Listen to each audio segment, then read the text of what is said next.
Good afternoon, gentlemen.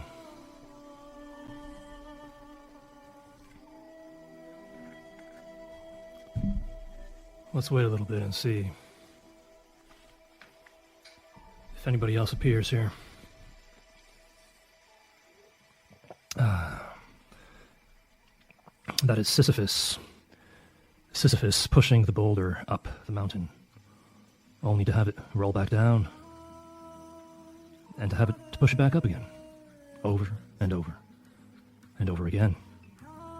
That is the absurdity of his existence. And that is the absurdity of our existence. We struggle. We struggle to ultimately fail. We are doomed to fail.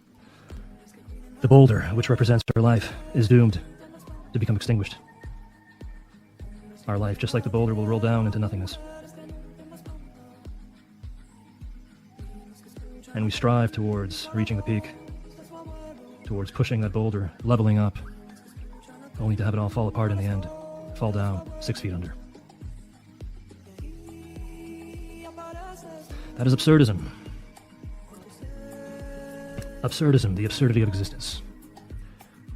And when you realize that existence is absurd, there is no inherent meaning, no objective meaning, no meaning at all. The universe is cold and indifferent and absurd. Our lives are absurd, our existence is absurd. When you realize that, you ask yourself, well, why keep going? If everything is absurd, if the universe is cold and indifferent, if nothing ultimately makes any sense, there's no rationale, there's no logic to any of this, to our struggle. Why not commit suicide? That is a good question.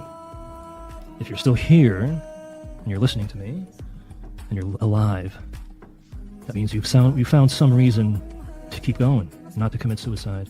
I'm speaking, of course, about the intelligent people out there, the atheists, or the agnostics. I'm not speaking about religious people. Religious people are the ultimate copers. It's a very good cope, though, religion is. You don't really experience an existential crisis if you are religious. And when I say religious, I mean devoutly religious. You have all the dogma laid out for you on the table. Do this, don't do that. God created you to serve him. Do what he says, and you will be rewarded. And that's all there is to it. That's the meaning of your existence. What about believing in a higher power, but not religious? Why was that retracted? Believing in a higher power, but not religious, what do you mean by that exactly? But going back to absurdism, which was coined by Camus, and it's actually just really an invention of Camus.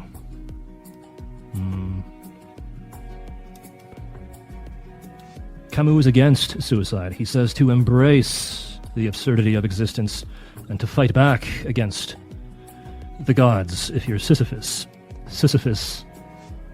pushing that boulder up the mountain, he embraces the absurdity of the act, the futility of it all, and laughs in the face of the gods and makes the most of it. Oh. We can do the same. We can do the same, but what we have to do is find a subjective meaning.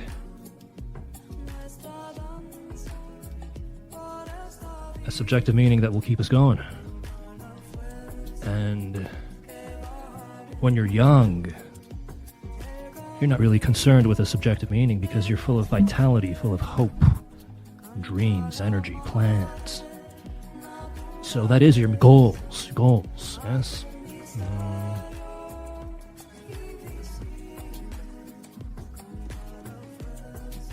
When I say young, I mean in your 20s, let alone your teens.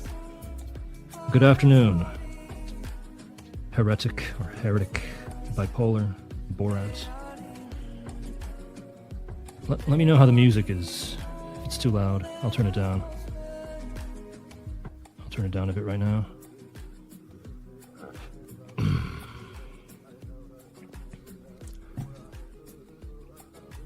So when you're young, you are inexperienced, and you want to experience as much as you can, and that is your goal in life, to experience, to come to your own conclusions via experience. via empirical research. And nevertheless, many young people experience existential crises as well.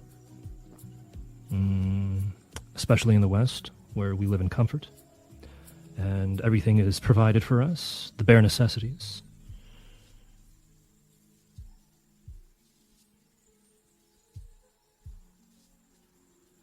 Peter Parker says, sometimes all we can do is learn how to enjoy pushing the rock like Sisyphus.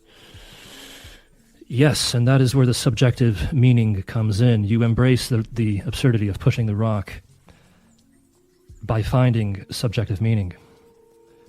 And that subjective meaning could be women. It could be going to the gym and building a good body. It could be cycling, could be mountain biking, could be anything that gives you a flow state or any kind of pleasure.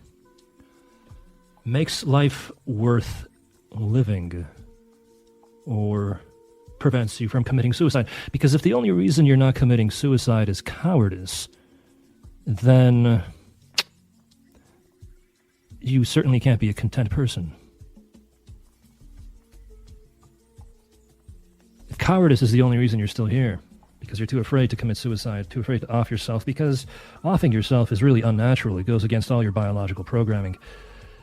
Suicide, it's a very selfish act. You're going against sacrificing. You are designed, you are programmed to sacrifice yourself for the collective, for women and for children. You are not designed to selfishly kill yourself. That's why animals do not kill themselves. Especially animals that live in communities and collectives. Primates, for example. Primates do not kill themselves. So by killing yourself, you're really going against your fundamental biological evolutionary programming. And unless it's out of complete despair,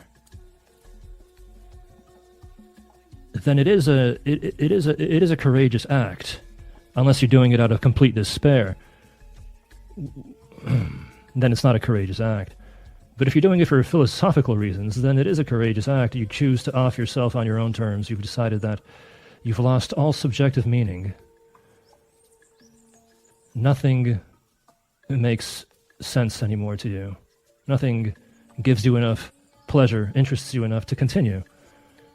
So you decide to off yourself and end it all.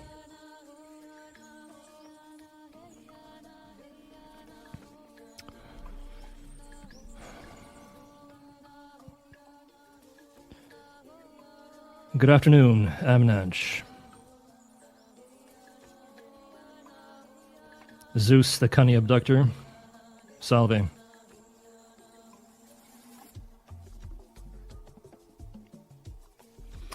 Bipolar Max says, I remember the old name that talked about how Achilles was superior to Leonidas. Yes, the old video be Achilles, not Leonidas, and in some ways it still applies, in the sense that fight for your loved ones, fight for yourself, fight for vengeance, and fuck the elites. Yes? But Achilles is not a good vehicle for that message, because Achilles was a king. He was an elite.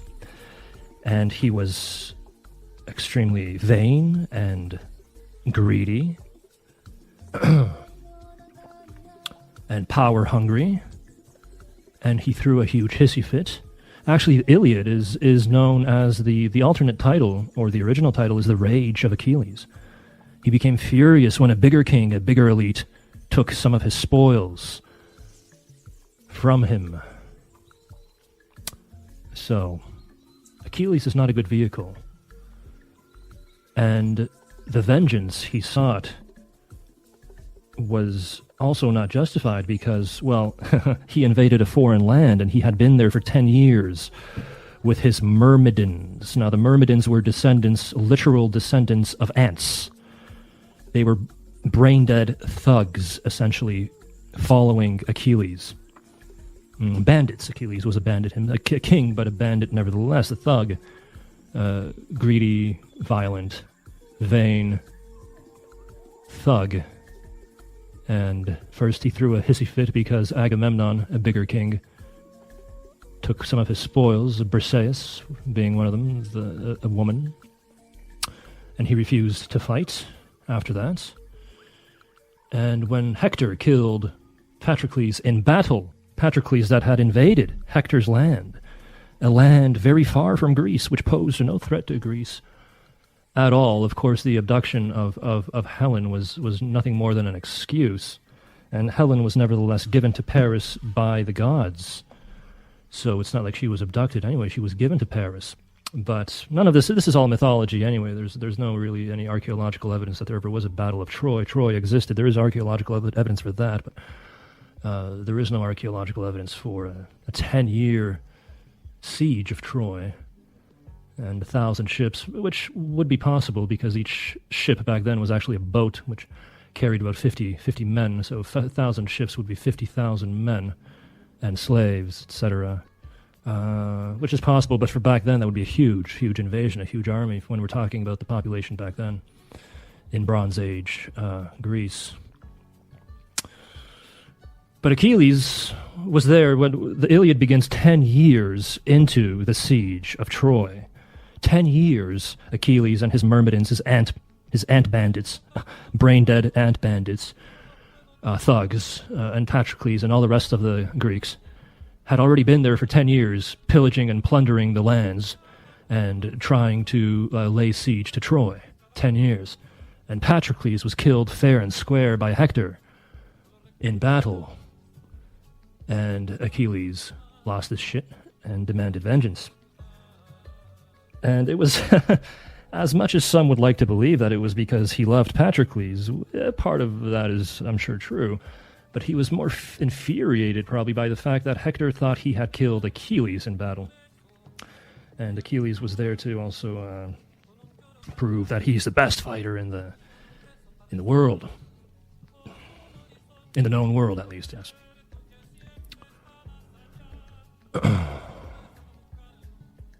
So that vengeance is not justified at all. Vengeance is when one of your innocent loved ones is killed. Patroclus was not innocent at all. He was a soldier, not just a soldier, but an elite soldier, and he also belonged to an aristocratic family. And he had invaded a foreign land and was killing people in that foreign land and laying siege to a city, a nation that posed no threat to his own nation. Vengeance is if somebody hurt my loved ones when they absolutely did not deserve it. That is when vengeance is truly called for and justified. Achilles is a terrible vehicle for the message of fight for yourself, fight for your loved ones, fight for vengeance, and fuck the elites. Terrible vehicle for that message. So don't be Achilles, because he was just a chimp. Nothing but a chimp. Yeah.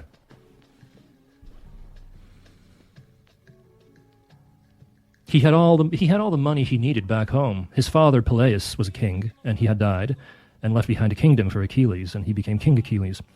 Also, never forget that Achilles had advantages. When you read the Iliad, it's actually more about the gods than anything else, because it's supposed to be, let's say, the Bible of the Greeks, and well, the Greeks were pagans. It was paganism, and paganism revolves around the gods, the Olympians.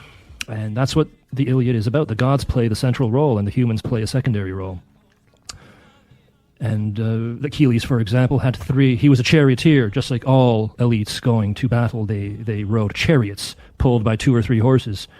And Achilles had a chariot that was pulled by 3 immortal horses that could not be killed. Talk about an advantage. If you want to prove you're the best warrior, well, first of all, being a demigod, because his mother was a goddess, that gives you an advantage. Having 3 immortal horses pulling your chariot, that certainly gives you an advantage as well. Being vulnerable in only one spot, your heel, most definitely gives you an advantage. Although that part of the story, because that's what it is, it's a story, like everything else, the Bible, the Old Testament, the New Testament, it's all stories written by humans. That part of the story was added much later. The Achilles heel, that was added much later. In the Iliad, there's no mention of the Achilles heel, but there is mention of the 3 immortal horses and the fact that Achilles is a demigod and he's helped several times by gods, just like all the other main characters are helped by gods. The gods have their favorite. But King Achilles, he had everything he needed back home in his kingdom. All the wealth, all the women. But he wanted more. He was avaricious. I like that word avaricious more so than greedy. He was avaricious. He was not satisfied. Like a greedy fucking chimp. Yeah. Chimps are vicious primates. Extremely vicious. Unlike gorillas. I really appreciate gorillas. They're very laid back. They just mind. Chimps, by the way, are omnivores. They eat monkeys alive. They're vicious creatures. Meanwhile, gorillas are vegetarians, and all they do is just chill, eat their grass, and fuck their bitches, their harems. And this is very interesting when you look into primatology. When you start studying primatology, you discover that gorillas have the smallest testicles and the smallest penises. Their penises are like 1.5 inches erect, and their testicles are extremely small. And that is because their women, let's call them women, their females, are not promiscuous at all. They have harems, they have a dominant silverback, and the females are all loyal to one silverback, and that's it. And there are no semen wars, and that's what they're called. Unlike chimps and bonobos, chimp females and bonobo females are exceptionally promiscuous, and that's why bonobos and chimps have gigantic testicles, because you have semen wars. Chimp females and bonobo females, they can copulate with even up to 10 chimps a day. So the bigger the testicles, the more sperm they produce, and the more sperm you shoot into the vagina, the better the chance of your sperm cell reaching the egg. So vicious creatures chimps are. Gorillas are actually very laid back unless you provoke them. And you really have to go out of your way to provoke them. That's why humans, you have these safari, I don't know if it's a safari if you go into a jungle, I'm not sure if it qualifies as a safari, but they have these expeditions in sub-Saharan Africa where tourists with a little more money, they can go and sit among wild gorillas. You can't do that with chimps. Chimps are so wild and so violent and so vicious that they can just tear your face off for no reason at all. Meanwhile, gorillas, they're the exact opposite. They're completely laid back.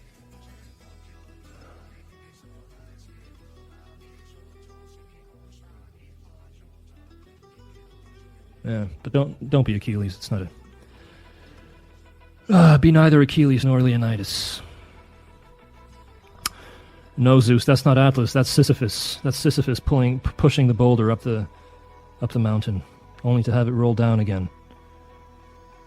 It's from the Myth of Sisyphus, an essay written by Camus on the absurdity of life, presenting his philosophy of absurdism.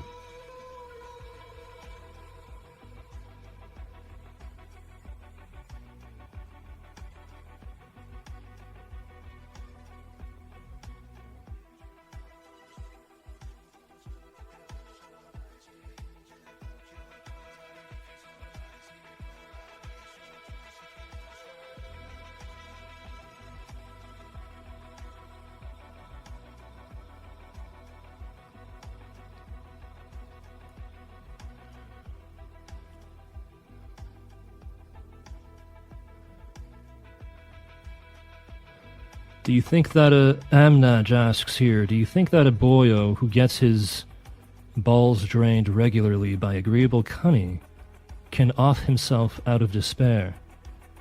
Yes. Yes, I do. Because that agreeable cunny will one day become disagreeable. It's inevitable. That's... Unless you're referring to steady rotation of agreeable cunny, which in itself is very hard to acquire. Agreeable cunny, that's... Those two words very rarely go together. Unless perhaps you purchase agreeable cunny by the hour, and it has, and even then, especially now, that's very hard to come by. Can you call cunny agreeable if you have to use a condom? If the cunny does not provide you with life-affirming, passionate sex. I'm speaking about a prostitute right now, of course. If she's watching the clock from time to time, if she's rushing you in any way, or just if you know that you're not the first client of the day, if you're the second or third or fourth or fifth. Does that take away from the experience? Does that make you feel a little dissatisfied at the end of the day?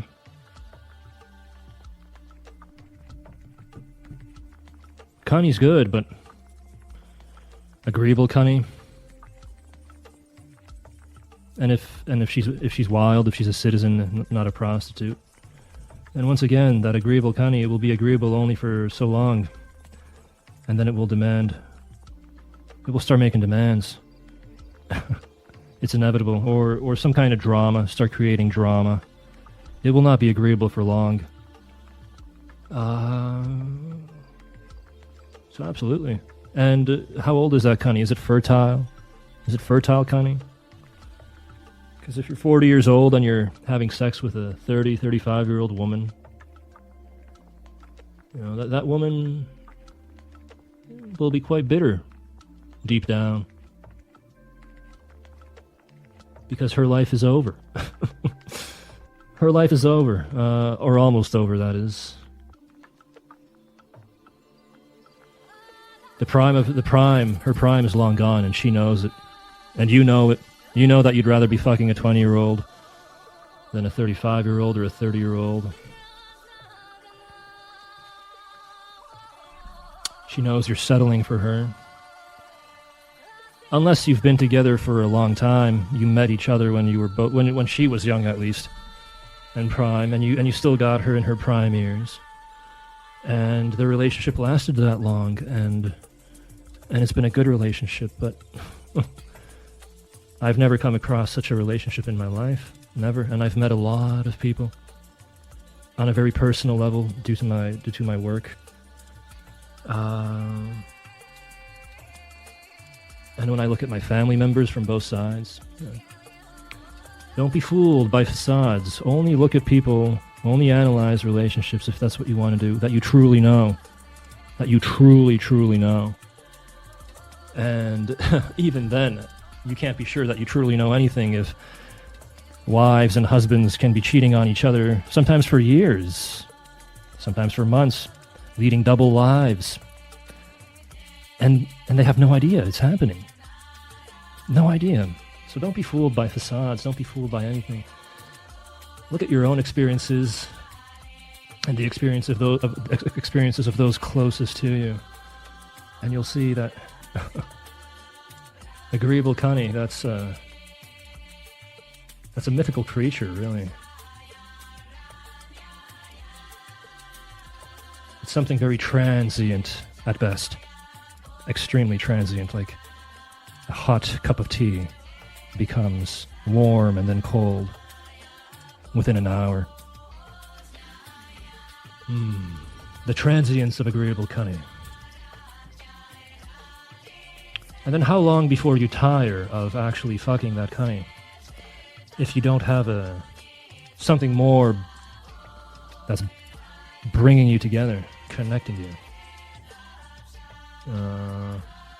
You'll tire of the sex eventually. And if she's young and attractive and good in bed and relatively intelligent, she'll be very difficult to replace. Particularly if she's white and you like white women, like I do. White women are Western women. They're exceptionally toxic, and their toxicity is increasing. And women, generally speaking, are pathological liars. You can't believe a single word they say. So you have to keep that in mind. Never, ever believe what a woman says. Especially with regard to relationships, exes, body counts, all the rest of it. You know? Don't believe any of it.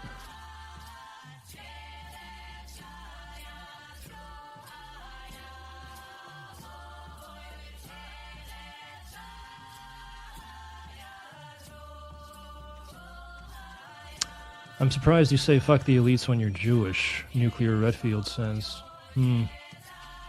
Well, why are you surprised?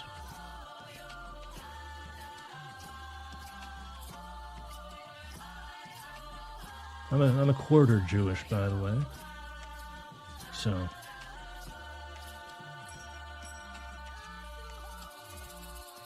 my grandfather's mother was Jewish, but she converted to Christianity.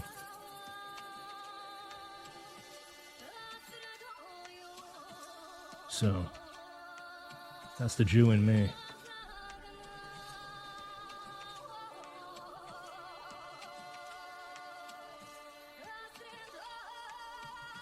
Bipolar Max asks, who do you feel superior, the lying, cheating Odysseus, or Achilles, the guy who won't bend to his principles to the point of getting his friends killed?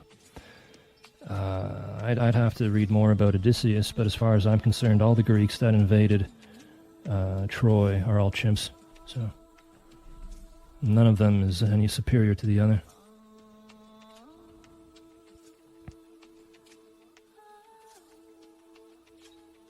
Greeks invading Troy are like Americans invading Vietnam.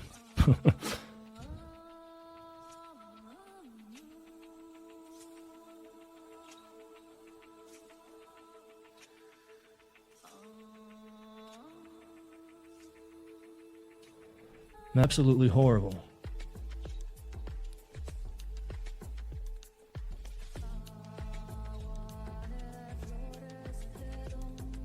But I did want to read a little bit about existential crises, because actually one man in the Telegram group, he sent me a message recently in PMs, and I'll read that message. There's no personal information. I will not reveal any personal information, but I will read that message right now.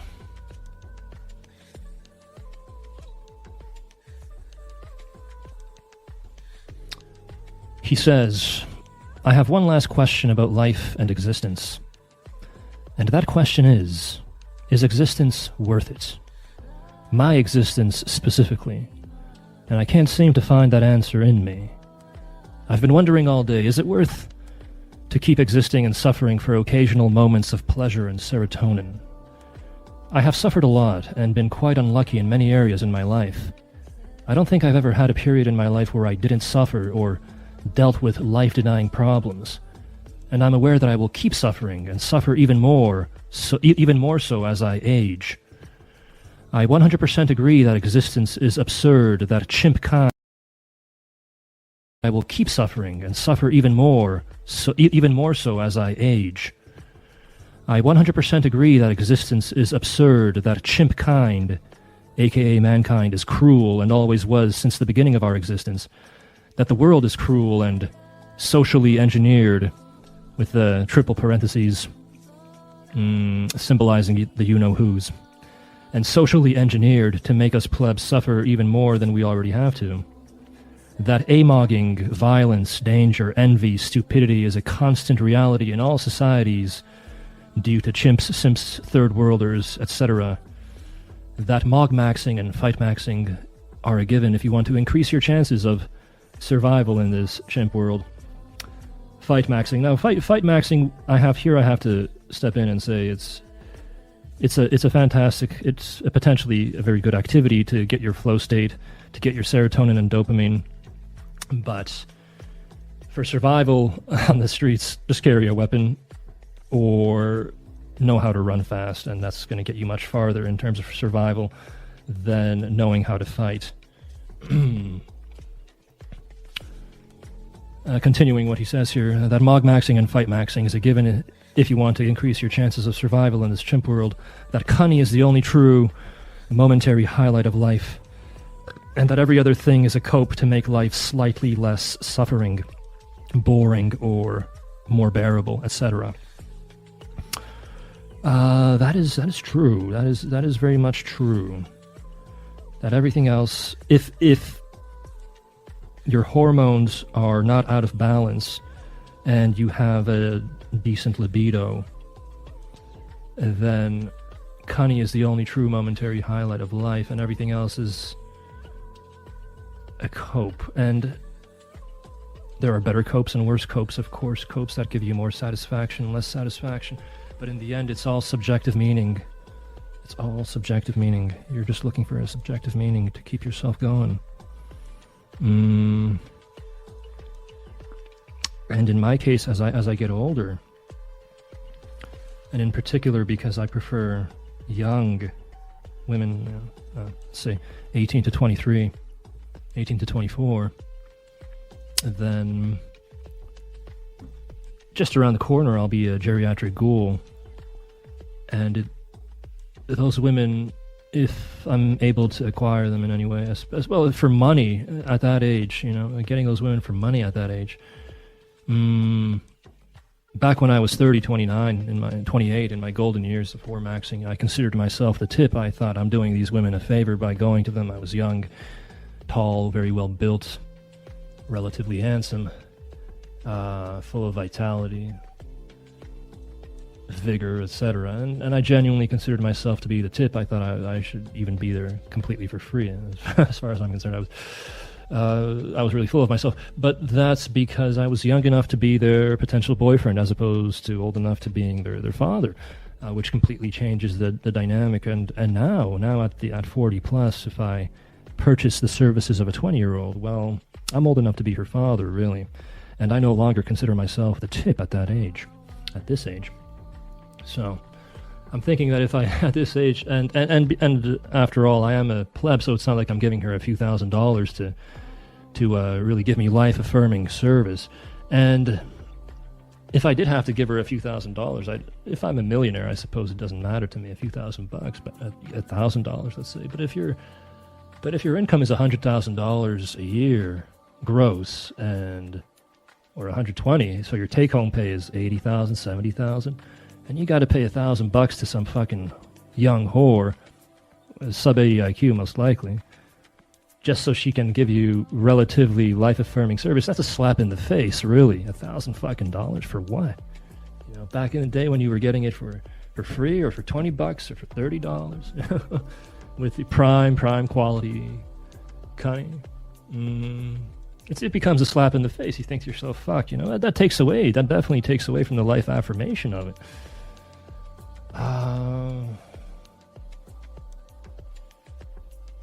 So at my age, if I want young women, I think I'd definitely get more satisfaction out of a young woman by some what's the expression? Freak of by some absolute anomaly, a glitch. Getting a woman for free like that, a young one, to come over to your place, instead of paying a young woman. Because if she comes for free, then at least you know that she wants to be there with you, with your old ass, and that automatically makes it more life affirming than knowing that this woman would not, that this prime whore would not be here if you didn't fucking pay her. You're just a walking ATM to her. You're just nothing more than a John, as much as I despise that word. But at that point in life, you become a fucking John, a client, to be more diplomatic. And I don't want to be a John. I don't want to be a fucking John. So, and I don't want older prostitutes either. I'm not paying a 30-year-old to fuck me. I can fuck 30-year-olds for free. But I really don't want to fuck 30-year-olds either, because their energy is completely different. Their spirit is crushed already by many failed relationships, toxic relationships. Their cock miles are through the fucking roof. A lot of them have that boss bitch kind of attitude. Maybe I'm being a little too harsh here. Yes, on one hand. On the other hand, the older women, you can say maybe they. But if we're talking free women.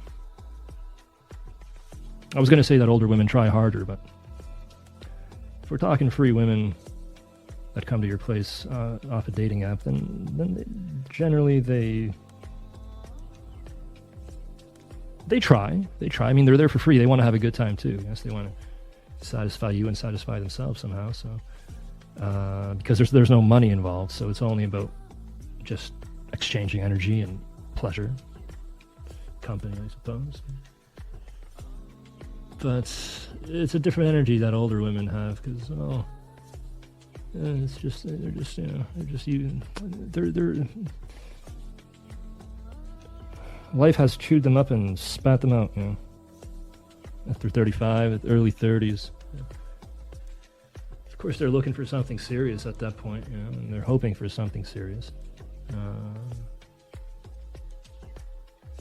They're already working. They have some kind of boring wage slave routine, wage slave position. That's some corporation office job, whatever the fuck it is they do.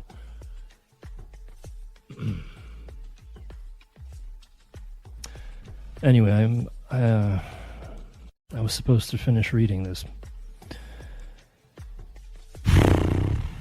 That cunning is the only true momentary highlight of life, and that every other thing is a cope to make life slightly less suffering, boring, or more bearable. I also would like to mention that the androcentric path is not even ideological to me at this point. It's the absolute last lifeline and resort there's left for me. All else is a fucking cope or self-deception. And after accepting all of this, I'm left with one question, asking myself, is it worth to suffer to keep on existing? Because I truly feel like the biggest tragedy in life was to be born.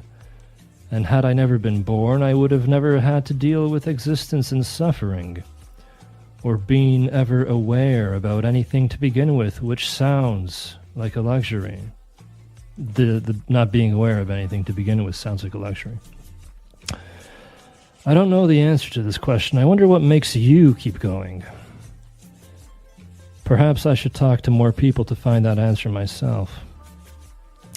Because I genuinely don't know why I shouldn't just end my existence here and now. Or 5 to 10 years from now. If the majority of my time is going to be suffering, strife, and struggle, with occasional pleasure. Maybe I'm just depressed after a rough week. Yes. What makes you keep going? That's a good question. What makes me keep going?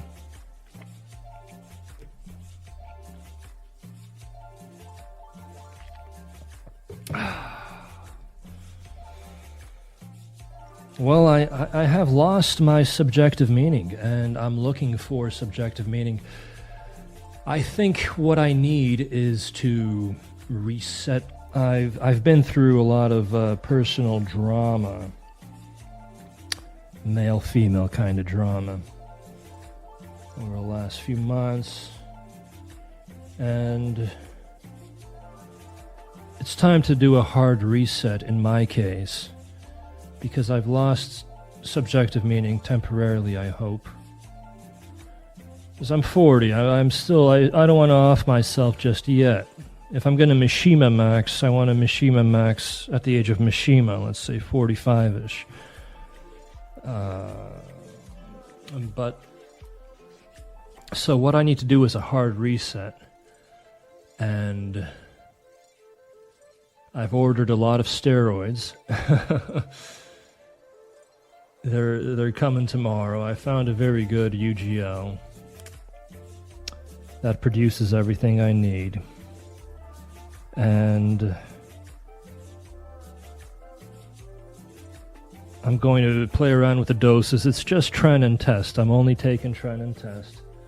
But I will be ordering HCG and Proviron as well. I want to see if the HCG will increase my ball size. Because gorillas may have the smallest balls out of all the primates, but I'm not a gorilla, so I wouldn't mind having slightly bigger balls due to testicular atrophy. So I want to try out the HCG. I heard it can also boost your libido a little bit. I want to see what Proviron will do. It's hard to get your hands on. I tried Proviron before, but it was a fake. I bought fake Proviron. It was like a year ago, I think. Actually, it was a year ago. Damn, time flies. It was fake. It did nothing. It was just sugar, basically sugar tablets. So I want to try the Proviron from this UGL and see if it's legit and if it does anything. It's an anti-E, so it should lower my estradiol, boost my libido. And I think it's the libido that will give me subjective meaning at the age of 40, I hope. Once I and the muscle mass, the lean muscle mass, if I can put on a couple of pounds of lean muscle mass, work out more, and get some Botox, and then put my age as, let's say, 36, 37, and try to get some more experiences, life-affirming experiences with prime cunny before I expire, like Roy Batty on the rooftop.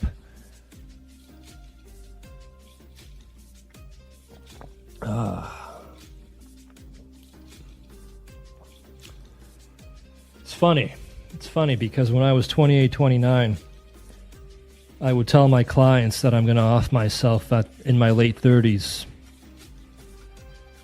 Maximum 40. Well, here I am at 40. And I'm still here. Actually, I had a client recently contact me. I ended my cooperation with her a couple of years ago, 2 years ago, more or less, because I told her she's a doctor. I told her she's a snob, and I can't cooperate with you because you're too snobby for me. And I had known her for many, many years. I mean, it's a business relationship, but nevertheless, I had known her since she was a med student, and she contacted me a month ago or so and said, "You were right. I am snobby. Can I come back?" And I said, "All right, you can come back." And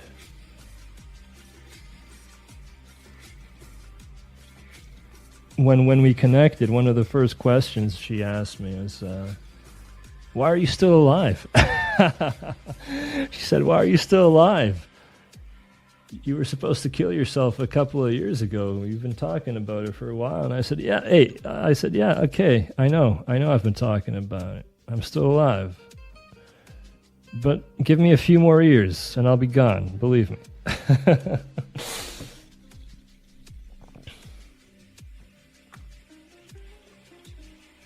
So, I'm in the process of, I'm not going to talk about my personal life too much. That's one mistake I made in the past, talking about my personal life. I'm going to skip that.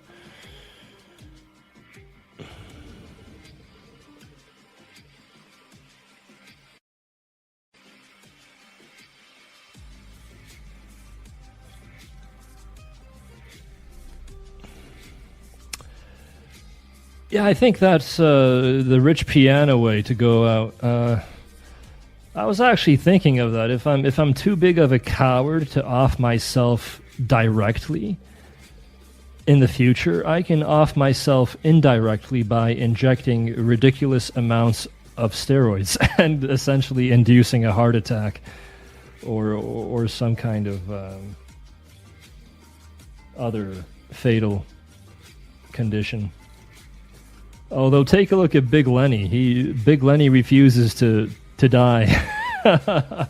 In fact, his shins, which were rotting away for the last year or two, are actually miraculously recovering now, I believe. So everybody's dying around Big Lenny, but Big Lenny is, I don't know how he's still alive, but he is, so...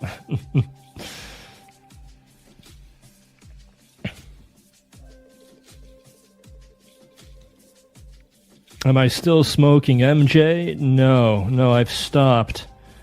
Due to all the drama in my life. I had to stop smoking MJ because it just made things much worse in my mind. And I don't think I'll be returning to marijuana unless it's going to be as some kind of way to attract young cunny. Maybe then. But for the time being, I have absolutely no need for marijuana, and I haven't I haven't touched it in a couple of months.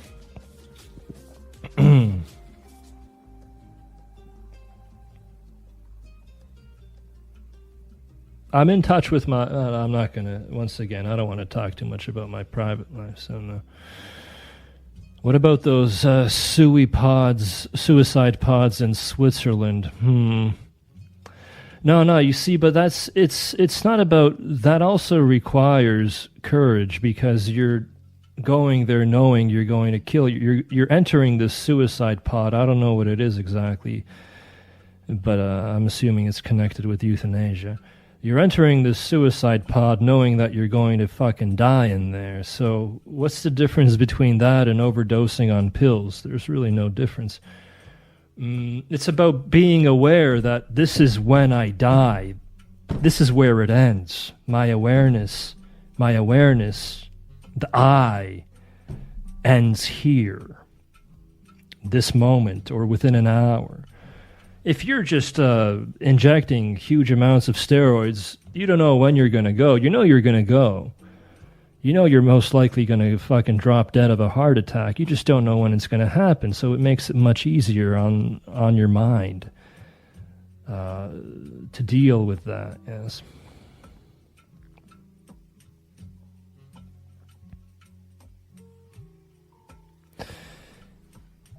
You're having playback issues, really. Is anyone else having playback issues here? Is it skipping for anyone else? Heart attack sounds painful. No, it sounds like, to me, it doesn't sound that painful. All right, well, that's good. It seems it's just Raymond in that case.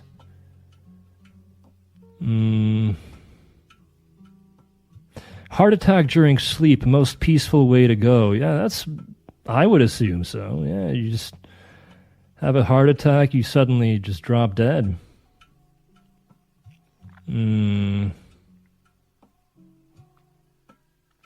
So I think that's a pretty good way to go if you're not ready to just take yourself out knowingly by swallowing a bunch of pills. Of course, you'd have to know which pills to swallow. I wouldn't want to wash them. I know that pills in combination with alcohol is a good way to off yourself, but I really wouldn't want to... I talked with my father about suicide, actually. I told him, listen, Dad, there's a good chance that you may have to cremate me, because there's a good chance you will outlive me, because I'm going through an existential crisis here, and I've lost my subjective meaning, and nothing interests me, and nothing motivates me, and you seem to be much more content with life at the age of 70 than I am at the age of 40. And he said, okay, if that's what I got to do, that's what I'll do. I told him just to cremate me, and I categorically do not want any kind of gravestone or anything of that nature. Just fucking throw my ashes out wherever the fuck you want. I just don't want my name to be anywhere at all.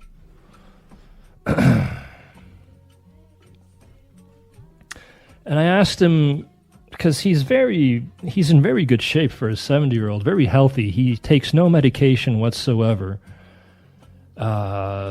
He isn't overweight. He's very fit, in fact. We were just playing tennis recently, and damn, I was very impressed with his cardio.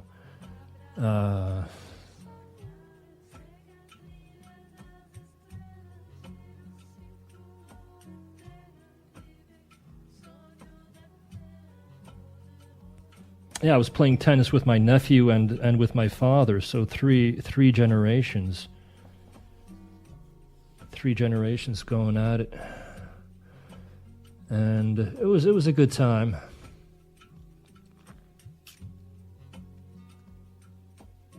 And I learned some things about well, perhaps that's going into too much detail. I wouldn't want to do that, I suppose. Basically, let's just put it, I have no obligation, because I've been thinking about suicide for a while, and one of my primary concerns was my mother and my parents, and how it would devastate them, and it would be a very selfish act as long as they're alive. But I learned some things, and now I feel my mother. Well, she was a very good mother to me. Make no mistake about it. Gave me a lot of warmth, love, care, etc. But I learned some things, and now I know that I have absolutely no obligation towards her, really, when it comes to offing myself. And my father said, yeah, absolutely. You have no obligation. My parents have been divorced for a long time now. My father said, yes, absolutely, son. You have no obligation towards your mother. Don't worry about her, devastating her, for reasons I will not go into here. But he said, but what about me, son? Aren't you worried about devastating me? And I said, no, Dad, I'm not worried about devastating you because you're a philosopher. You have a very philosophical approach to life, and just know that if I do commit suicide, it's not going to be out of despair. It's going to be for philosophical reasons, and that's the beauty of it, really. That's the beauty of it, deciding when to go out on your own terms. On your own terms. Like a homo sapiens, a real homo fucking sapiens.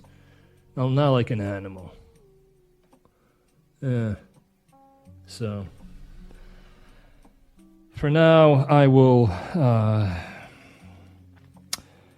try to regain my subjective meaning at the beginning of my middle age, and take it from there. You see, I'm a little jealous, or envious, perhaps is a better word. I don't like the word, and it's a very strong word. But and I'm not envious of these people, but admire these people. Maybe not admire, but are these people lucky in some way? I don't know if they're lucky, but what I'm getting at is there are people out there who find. They're generally stupid people who find subjective meaning in things like politics. So they're Biden supporters, Trump supporters. They find subjective meaning in identity politics. So they support wokeism, they support white nationalism, and they fight for that. That's their subjective meaning. They find, of course, they don't know even what subjective meaning means, but there are people out there who find subjective meaning in something as simple as playing video games, and that gives them a lot of satisfaction. And they play their games, and they join guilds, or they have their online communities revolving around these games, and they socialize there, and they level up their characters there in this virtual world because the real world has very little to offer them.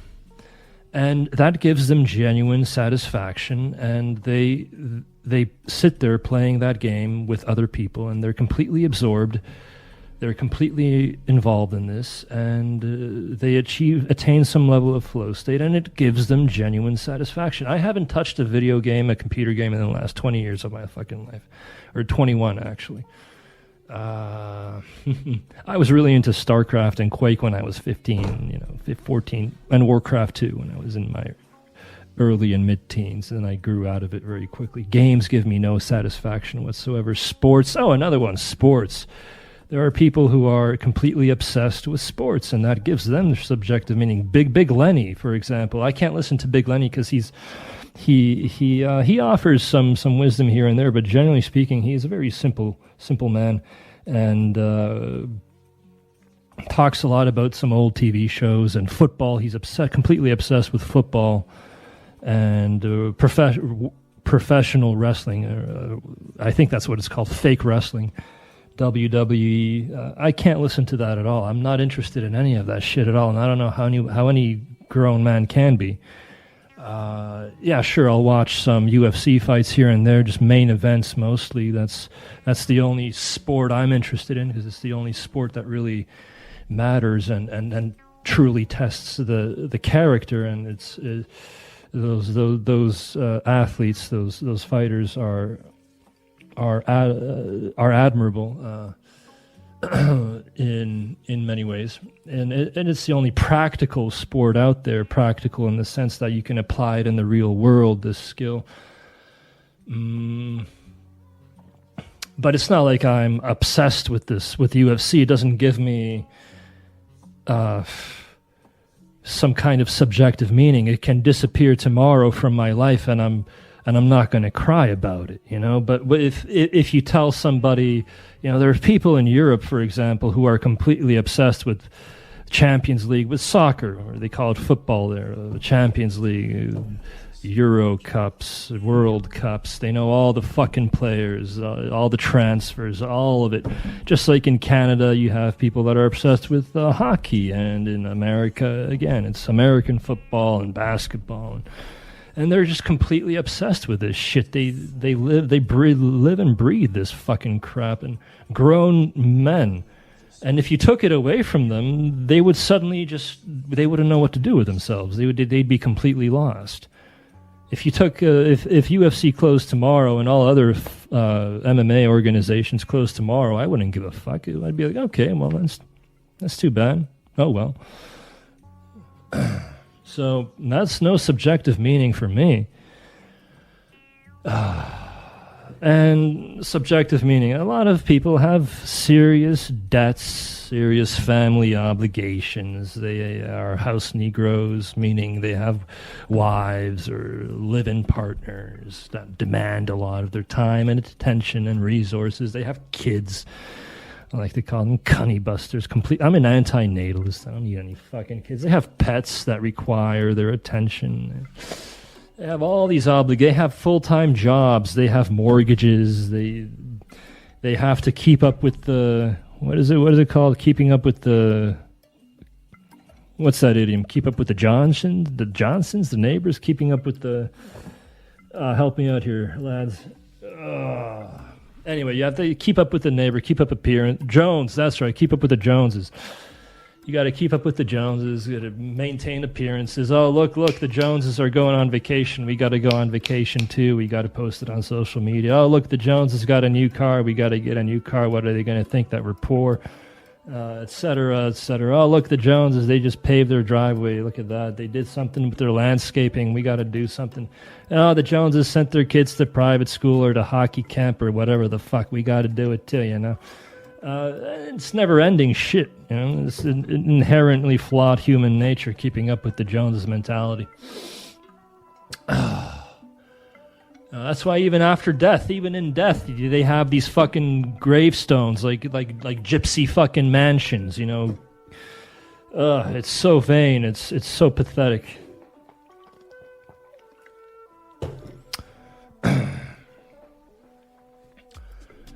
So, if you don't have any of that, and I don't intend to, you don't even have time to think. You have to go to work for 9-10 hours a day. You gotta commute one way, commute the other way. You gotta fucking prepare all of it. I work from home. Yeah, I work from fucking home. I don't have a mortgage. I used to have goals I wanted to attain. I wanted to get for 9-10 hours a day. You gotta commute one way, commute the other way. You gotta fucking prepare all of it. I work from home. Yeah, I work from fucking home. I don't have a mortgage. I used to have goals I wanted to attain. I wanted to get a flat, and pay it off. I did all that. I have all that. Now I have enough money. I'm making enough money working 15 hours a week, and anything else is a bonus. So I don't need to work more. I don't need to work more at all. I mean, what's that extra money going to get me? I'm not going to spend it on prostitutes. I'm not going to give them my fucking money for life-denying service in Canada, prostitutes. Even if I were in Poland, I wouldn't be spending my money on prostitutes. It's just not fucking worth it anymore. Yeah.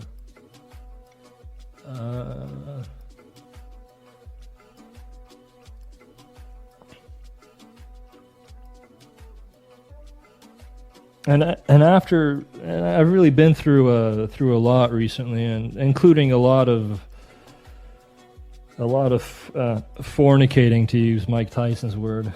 Can I just fornicate? Can I get a blowjob? Can I just get a fucking blowjob? Can I just fornicate? Oh no, you said when a female journalist spoke out of turn or asked him a question, he said, "Are you speaking out of turn?" I don't talk to females unless I fornicate with them. Fornicate. Unless I fornicate with them. I don't talk to females unless I fornicate with them. So, you better not talk anymore unless you wanna, Yeah, so I'm spent when it comes to that. That's why I need to do a hard reset. I need to go monk mode. Absolutely no porn, no masturbation, nothing of that nature. That's for sure. That's another thing I want to work on, because now that I'm fully single again, I really want to cut all porn and masturbation. In fact, so that's a challenge in itself. I suppose that's something challenging. I'll see how that. I want to save my chakra, my chi, my je ne sais quoi. No, that's not je ne sais quoi. I know exactly what that je ne sais quoi is, and it's the juice that keeps you going, that gives you a target to aim and shoot at.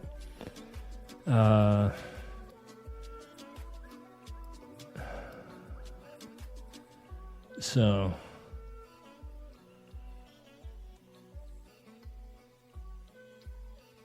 in my case, working more, it's not going to give me much more money. I'm working more. I can already afford all those fucking things that plebs want to buy. I don't all those little knickknacks like iPhones and all that shit, some sneakers, whatever. I don't need it. I can afford it. I don't need it. Working more, what's it going to give me? It's going to give me. I don't need a car. I can just Uber myself anywhere if I want to go somewhere. Take the subway. Well, Uber's fine. And really, the idea of travel. Listen, you got to keep in mind that I'm 40 and I've been through a lot at this point. I mean, the last 12 years, really, 12, 13 years of my life. Yeah. I've had a lot of amazing ups and some downs as well, but in terms of cunny, in terms of physique, I'm really satiated at this point in my life, especially after all the shit that's happened in the last year. You know, because not that long ago, a couple of years ago, I was fucking sniffing panties. I was ordering teenage panties online and sniffing them. I don't have to remind you of that. It's all over the fucking internet. So that's what happens when you're in a long-term relationship, and it just stops working at some point. It's not that my ex didn't put out. She never denied me sex. Only one time in 6 years did she deny me sex, and that's because she had genuine stomach cramps. One time in 6 years. So just towards the end, it was the COVID-19 lockdown, and we just got sick and tired of each other, and I still had sex with her sometimes, but really it was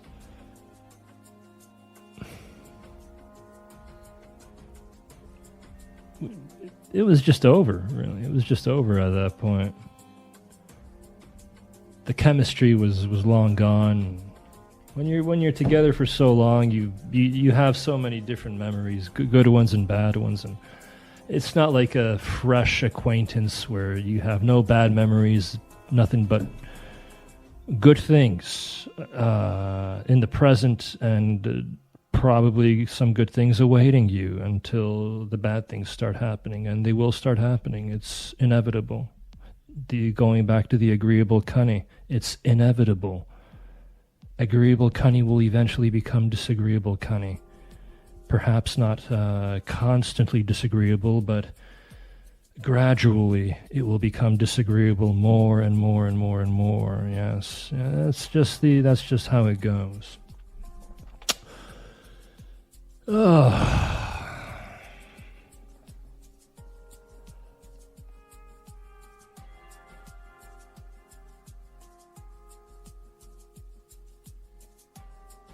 I can't listen to Jordan Peterson anymore because ever since he joined the Daily Wire, he's just a complete demagogue now, and I can't listen to that shit anymore. Lex Friedman, I listened to a lot of his podcasts with a lot of his guests, and now it's just the same shit over and over again. It's gotten completely boring. Andrew Huberman, same thing. How many times can you listen? He's just regurgitating the same shit. But it's all when you look at it, when you do a deep dive into this whole podcasting circle of intellectuals and academics, etc., podcasters, you realize that it's all one big family. Actually, they're all friends. They're all connected. Like the biggest podcasters, they're all buddies, and most of them are Jewish. So I consumed all this Jewish intellectual content, and now I'm exhausted by that too. It was interesting for several months, and I binged on it, and I'm done. I'm done. Another thing is books. Some people like to read books. I had my book phase in my late teens and throughout my 20s. I devoured books, everything by Dostoevsky, everything by Thomas Mann, Hermann Hesse, Joseph Conrad, the list of Balzac, the list goes on and on and on. I read it all, and I really don't feel like reading anymore. I don't have the drive. It's just it doesn't interest me. Like, I don't feel like reading. I read it all, and I really don't feel like reading anything more or anything new. Certainly not from those times, because those times are so very different from our times. It's just not relevant anymore. I read all those books when I was a hopeless romantic still, and I don't regret it. It certainly developed my mind, developed my articulation, my vocabulary. I was reading those books with a dictionary in hand, learning new words all the time, because the Canadian education system didn't teach me anything. In fact, speaking of the Canadian education system, you have in Toronto and Mississauga right now, all books in schools and high schools published before 2008 were removed from high school libraries. Okay. Talk about the Orwellian getting holed. What was it called?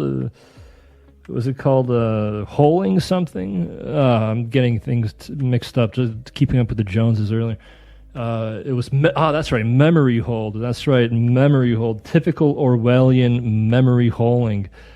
All books published before 2008 have been fucking memory holed in high schools in Ontario, Southern Ontario. I'm not sure about Northern Ontario, but the GTA, the Greater Toronto Area, anyway.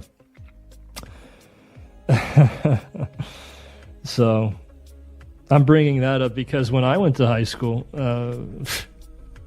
we were reading. I talked about this. It's crazy. For English, we were reading. We read The Prince of Fucking Tides, which is pop fiction. Yeah, Prince of Tides, and then we read Snow Falling on Cedars because it's anti-white propaganda.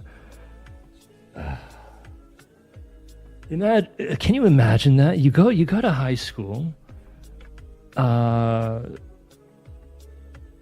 an English language country, English speaking country like Canada. Of course, yeah, it's officially bilingual, but that's just Quebec. And you read nothing at all by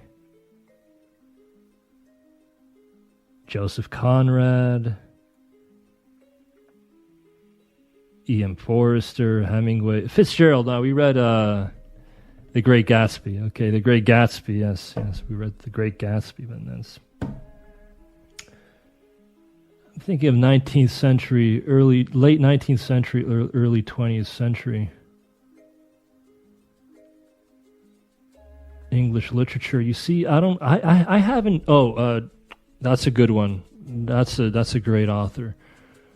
D.H. Lawrence. That's early 20th century. I'm not even that good with British authors, really. Joseph Conrad wasn't even English. He was Polish, in fact, and he became one of the most influential prose novelists in the English language, which he started to learn at the age of 16 or 18, which is crazy. He published his first book in English when he was 36 or 38, called Almayer's Folly. And he went on to write classics like Lord Jim, The Heart of Darkness, well, those two especially.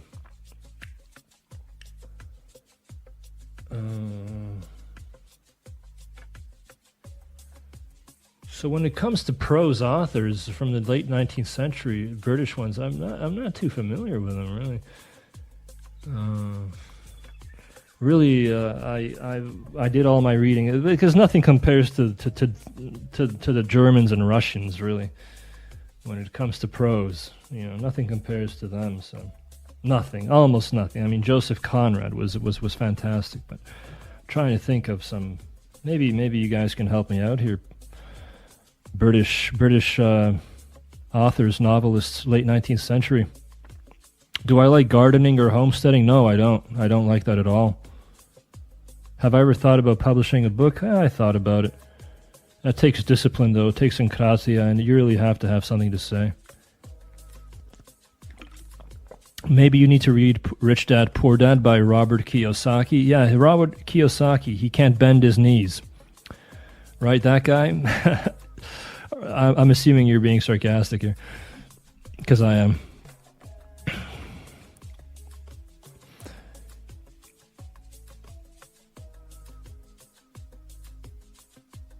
Peter Parker says, I'm also tired of content like you. Lifting weights in video games gives me nice flow state, just existing in a calm and enjoyable state. Yeah, lifting weights really does me a lot of favors when it comes to dealing with the absurdity of existence.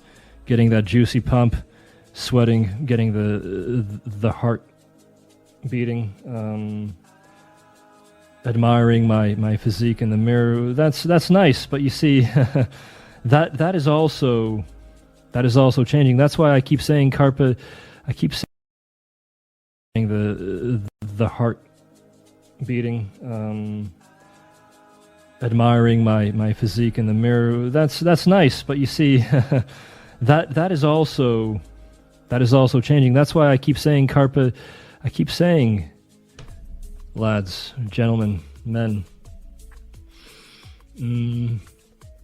seize the day, carpe diem, and seize the cunny, carpe diem, because life tastes the sweetest, and women taste the sweetest when you are young. And at this point in my life, yes, I will just be seeing my physique deteriorate. I still have a very good physique for any age, but especially for my age, let's say 35 plus, I have an exceptional physique, but it's all downhill from here, Certainly not uphill.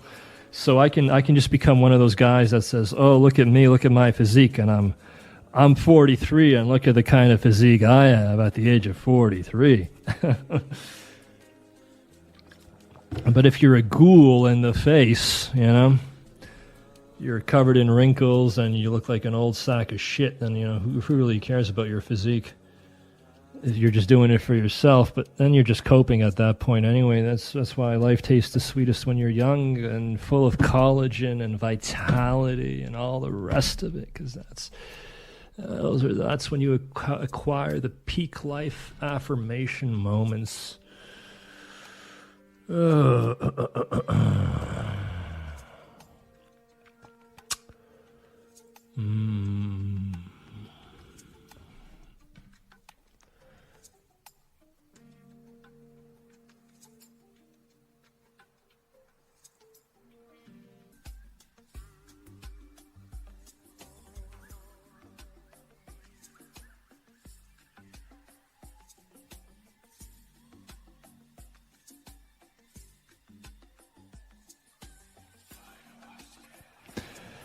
Quintus says, I'm planning to write a fictional novel with the androcentric, not tenants. A tenant is somebody that rents a flat, an apartment, somebody that lives in it. That's a tenant. You're looking at the word tenants, T-E-N-E-T, tenants. I'm planning to write a fictional novel with the androcentric tenets woven through to the point it would be an entertaining piece of fiction with actionable advice throughout. Would be great if you could narrate the audiobook. Well, you've got a plan. So, sounds pretty good. A fiction, yes. A novel with the androcentric tenets that gives actionable advice. Something like Fight Club, let's say. Something akin to that. Yeah, well, if you feel like writing a novel, then start writing a novel. It's hard work. It's hard work. Takes a lot of discipline. But if you do write it, let me change this song. But you're in the Telegram group, so you can keep me updated on your progress, and we'll see how it goes. Is my health deteriorating? Yes, it is, because I'm getting older and older, so by default it's deteriorating.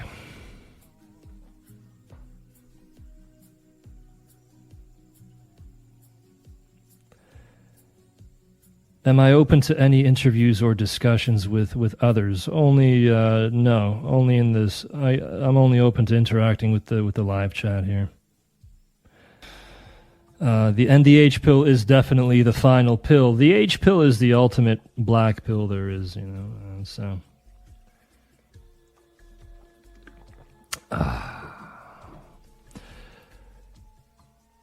You're done with gesture maxing for good now? No, I just said that if I want young women, I'm only gonna try to acquire them through I suppose gesture maxing methods, if you want to call it that. I mean, just having a profile on an account on some dating apps.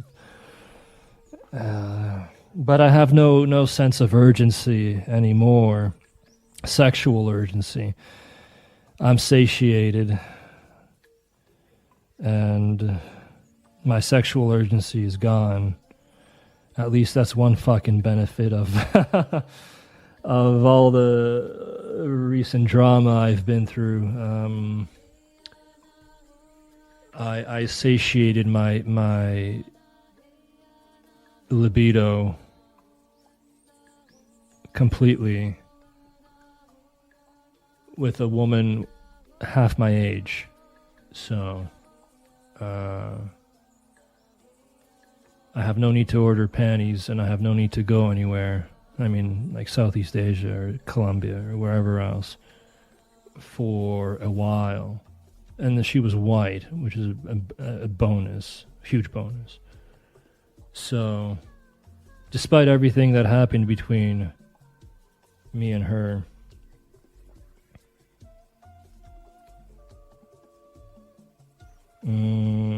there is at least that benefit that, for the last half a year I was raw dogging, prime white, docile, and not just raw dogging, but doing some really extreme things that you would have to go out of your way really to find on the internet. Let's just put it this way: Rocco's "It Only Smells" video, that's pretty soft core compared to some of the shit we did. So yeah, it's been quite a fucking roller coaster. It's over now, and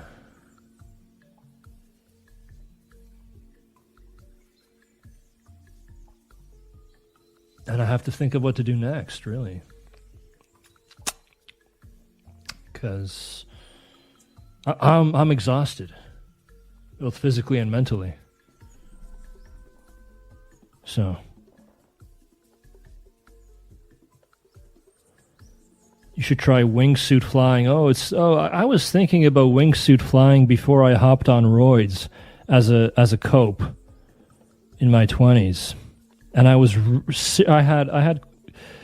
had quite a bit of money from the bankers, from the banks back then, because I had just moved to Poland with all that money taken from the banks, from my credit maxing schemes, and I was really considering wingsuit flying, but it's not that simple. You have to get 100 hours of skydiving in, and then you have to do skydiving in a wingsuit, because wingsuit flying only really makes sense if it's proximity. Hours of skydiving in, and then you have to do skydiving in a wingsuit, because wingsuit flying only really makes sense if it's proximity wingsuit flying. That's what gives you the ultimate high. But to reach the point of proximity wingsuit flying, to reach that level of expertise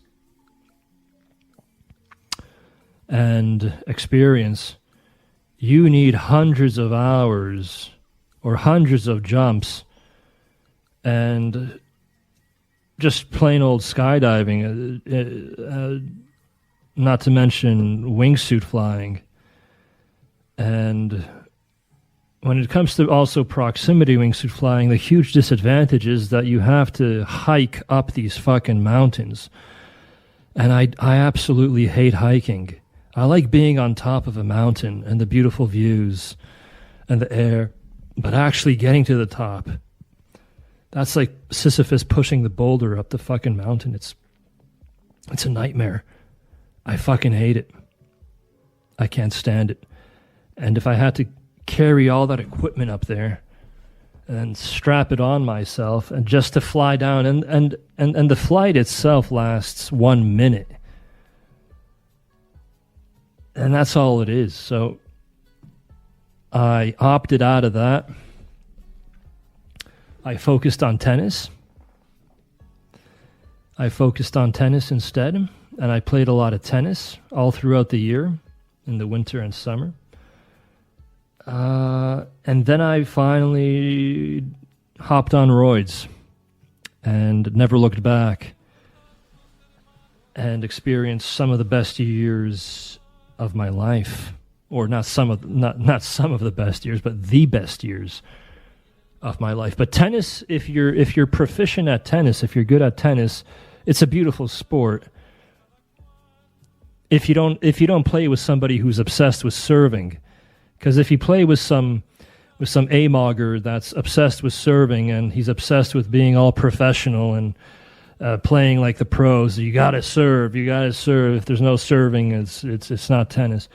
But if you're playing with someone that just appreciates long, nice rallies, then it's a beautiful game, because then you can really get into a beautiful flow state with long exchanges that, 20 back and forth, 20 shots, 20 rallies that last, what is it called? 20 shots, 20 hits, 20 exchanges. I'm not sure. I don't remember the terminology now. That's a beautiful, and I'm talking an advanced level, so nice flow state type of rallies. It's a beautiful sport, actually. It takes a lot of hours on the court to become proficient, but if you do achieve that level of proficiency, then it's one of the most beautiful sports out there, and it's solo too, which is great. Just one-on-one. Although a completely solo sport, I suppose, is the best kind, because you're not dependent on anyone. For example, road biking. A lot of road biking is a good cope. Yeah, if you don't have easy access to prime cunny anymore in your life, if you're married, if you're a house negro, that's why a lot of house negroes turn to road biking in their spandex with their bellies, and they just road bike. And they're a nuisance on the roads, but it gives them some subjective meaning, gives them some kind of purpose, like a hamster in a hamster wheel. So, mountain biking, but then you got to go up the mountain. That's a pain in the ass. Yeah.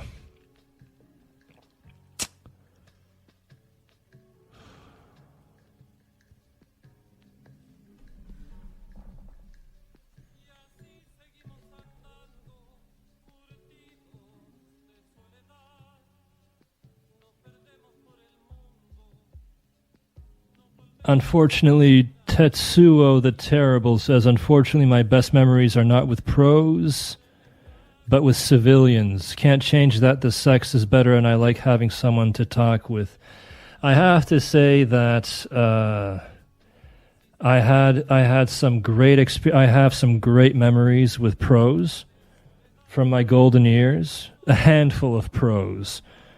The primest ones. There was a combination here of prime, attractive, docile, and into and passionate. Let's put passionate.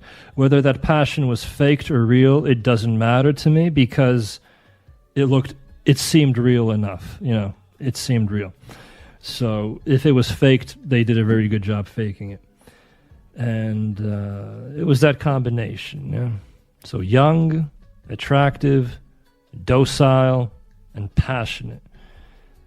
And, of course, the surroundings had to be nice, too. So the apartment had to be nice, because I like nice, hygienic surroundings. I don't want to go to some fucking crack house kind of deal. That kills the whole experience.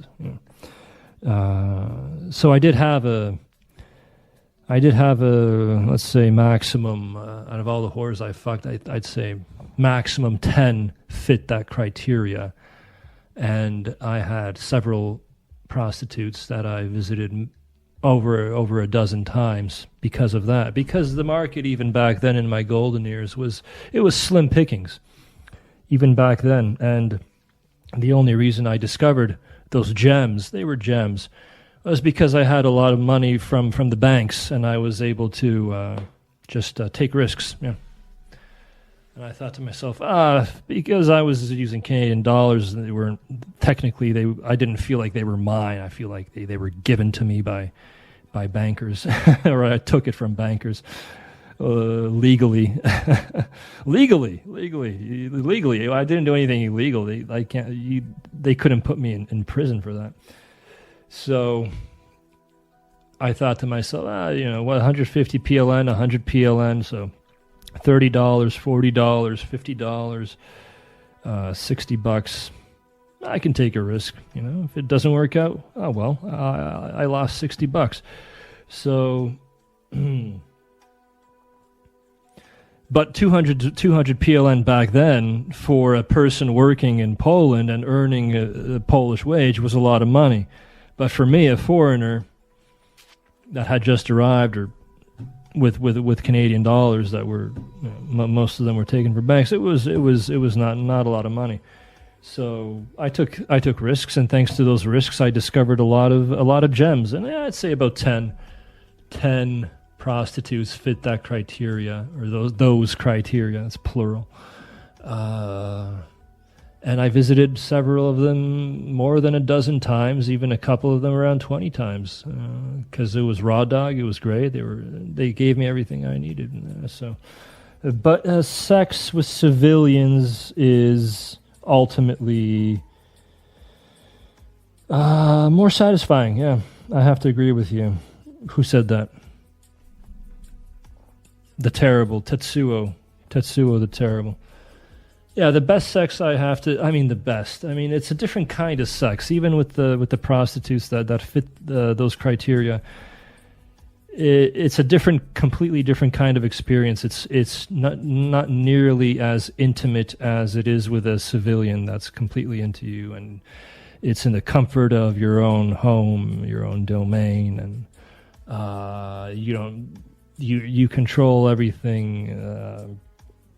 She's there because she wants to be there. She's not there for your money or anything of that nature.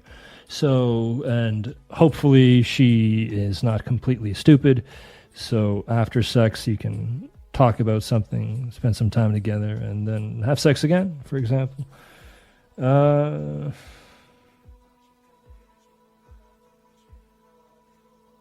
Yeah, but that's That's hard to come by. It's hard to come by.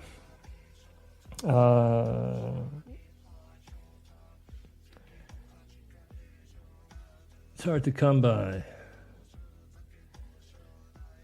Especially if you don't want to go out on dates, but you want the girl to come straight to your place. Yeah, it's and you want her to be young, and you want her to be intelligent, and you don't want her to look like a fucking total bimbo or sound like a bimbo. Yeah, it's hard to come by. It's hard to come by, especially as you get older and older. Yeah.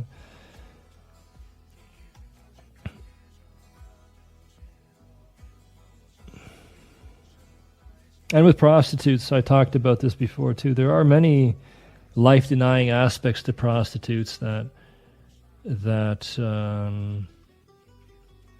a lot of people don't talk about, you know. So there's that too.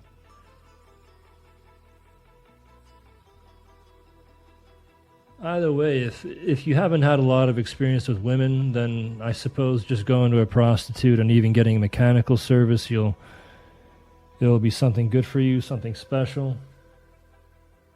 I mean, I remember my first few times, and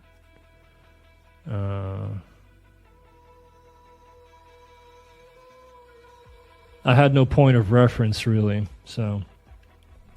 The first time I had a life-affirming experience, I thought to myself, wow, that was amazing. It can't get any better than that. And then I had no idea. I had no idea that it could get 1,000 times better than that with prostitutes and with civilians, you know.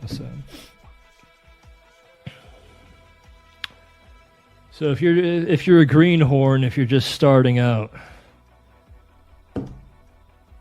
Something that could be for me at this point a life-denying experience could be for you a life-affirming experience. You know, it's all about your lived experience, what you and your points of reference. You know.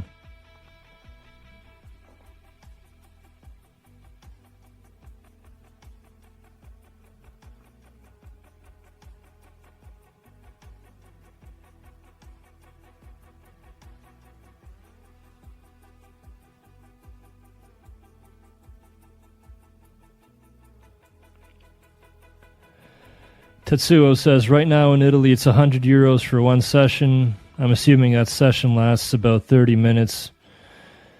It's 1/10 of my monthly income gone, and 90% of pros are Latina single mothers in their 30s. Yeah, there you go. I mean, 100 euros for a 30-something single mother for condom sex, too. And I mean, I don't even know if I'd want to fuck that bareback, you know, considering the clientele there. You know, I mean, Africa's yeah, you can call Italy Africa at this point. I mean, they just they're getting swamped over there. Yeah.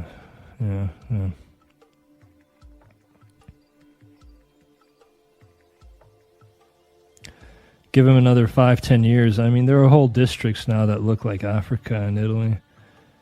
It's just a question of time before a half of Italy is going to look like fucking Africa.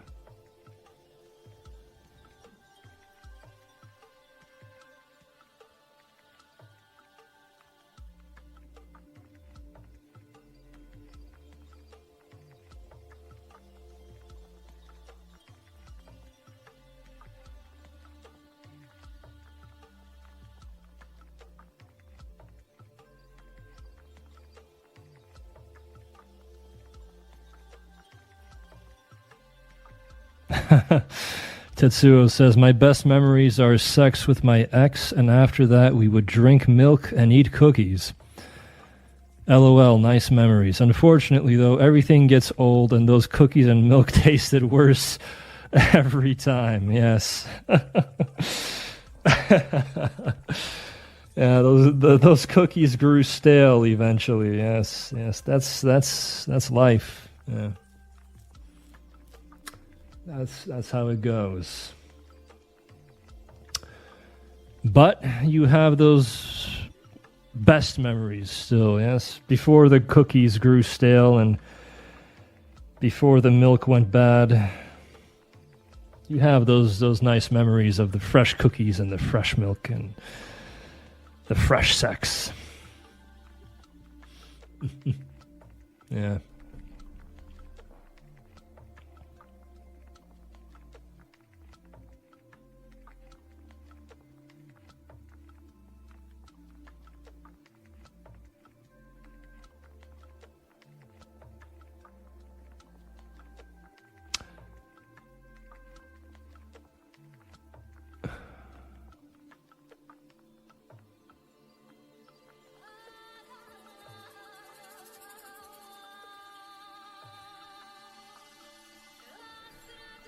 Flavis, I'm not sure. Are you talking about prostitutes or civilians right now?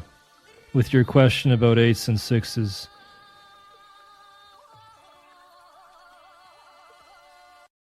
Prostitutes or civilians right now? With your question about 8s and 6s.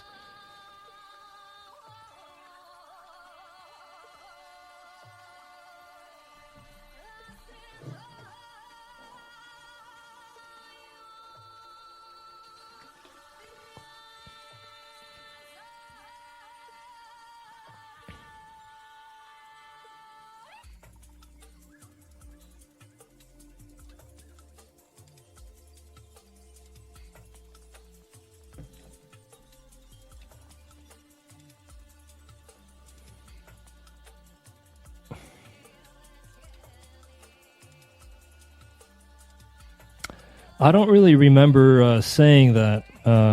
Who said that? Flavis the Lesser. I'm trying to think of some situations with toxic 8s, but I can't think of any. Actually, maybe they were toxic in the sense. Oh, maybe yeah. Okay, one. I can think of maybe one or two. Toxic in the sense that they were very demanding, yeah. They wanted you to jump through hoops and like entertain them in that kind of sense. They were not docile. They were not willing just to be nice, cheerful, feminine, docile women, but they expected you to serve them, that kind of thing. Yeah, I can think of one or two situations like that, yeah.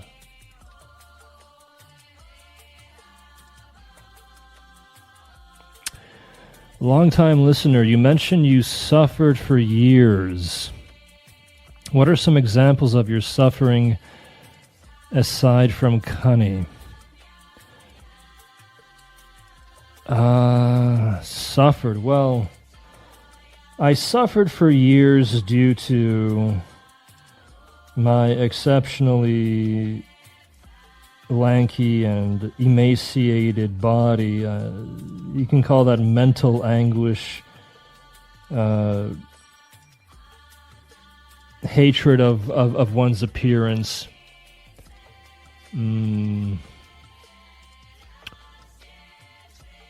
I suffered as well. This is just like standard, I suppose, but I was exceptionally skinny, but suffered. This is like first world suffering, let's say, because it has nothing to do with real suffering, real physical suffering. So it's more like mental anguish, mental suffering. And then, of course, I suffered when I had to wage slave. I suffered when I was addicted to porn and masturbation, and I just couldn't fucking stop, and I hated myself for that. That was in my teens and early 20s especially. You said aside from Kanye, so I'm not going to talk about just suffering from being I suppose a volcel, not an incel. I did have some opportunities, but several opportunities, but I was too, I just hated my body too much. I was too insecure to capitalize on those opportunities, and also my logistics in my early 20s were horrible, so couldn't capitalize there. I did have a couple of girlfriends in high school, so it wasn't that bad. You know, I did experience all that nonsense that incels talk about. Oh, your high school kind of romance love where you're just hanging out at the mall, kissing all day, and then you go home and you do stuff in your basement or some shit like that.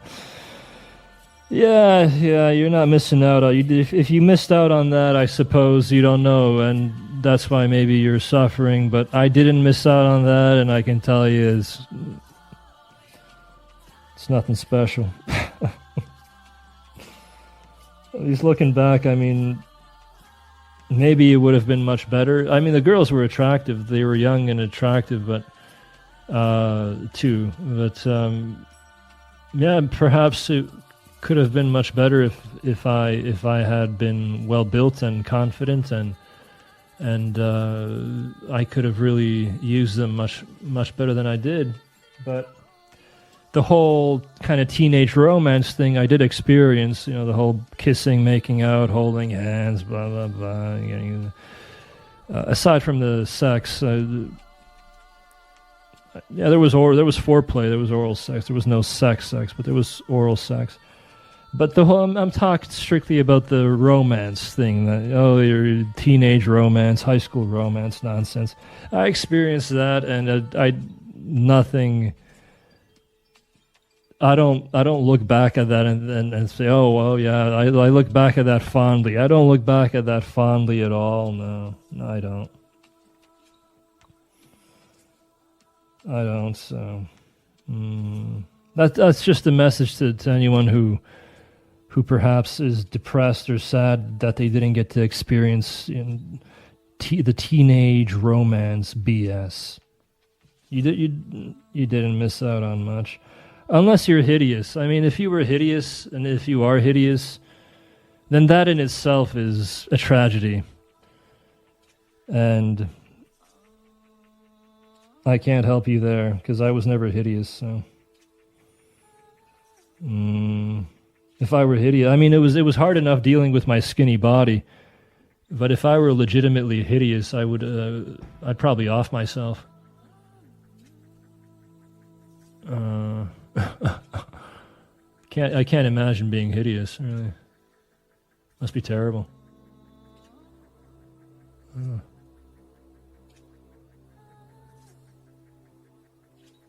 Yeah. So, if you didn't get to experience the teenage romance thing because you were genuinely unwanted, because you're genuinely unattractive, ugly. I don't like to use the word ugly, but I just use the word hideous. Might as well use the word ugly too.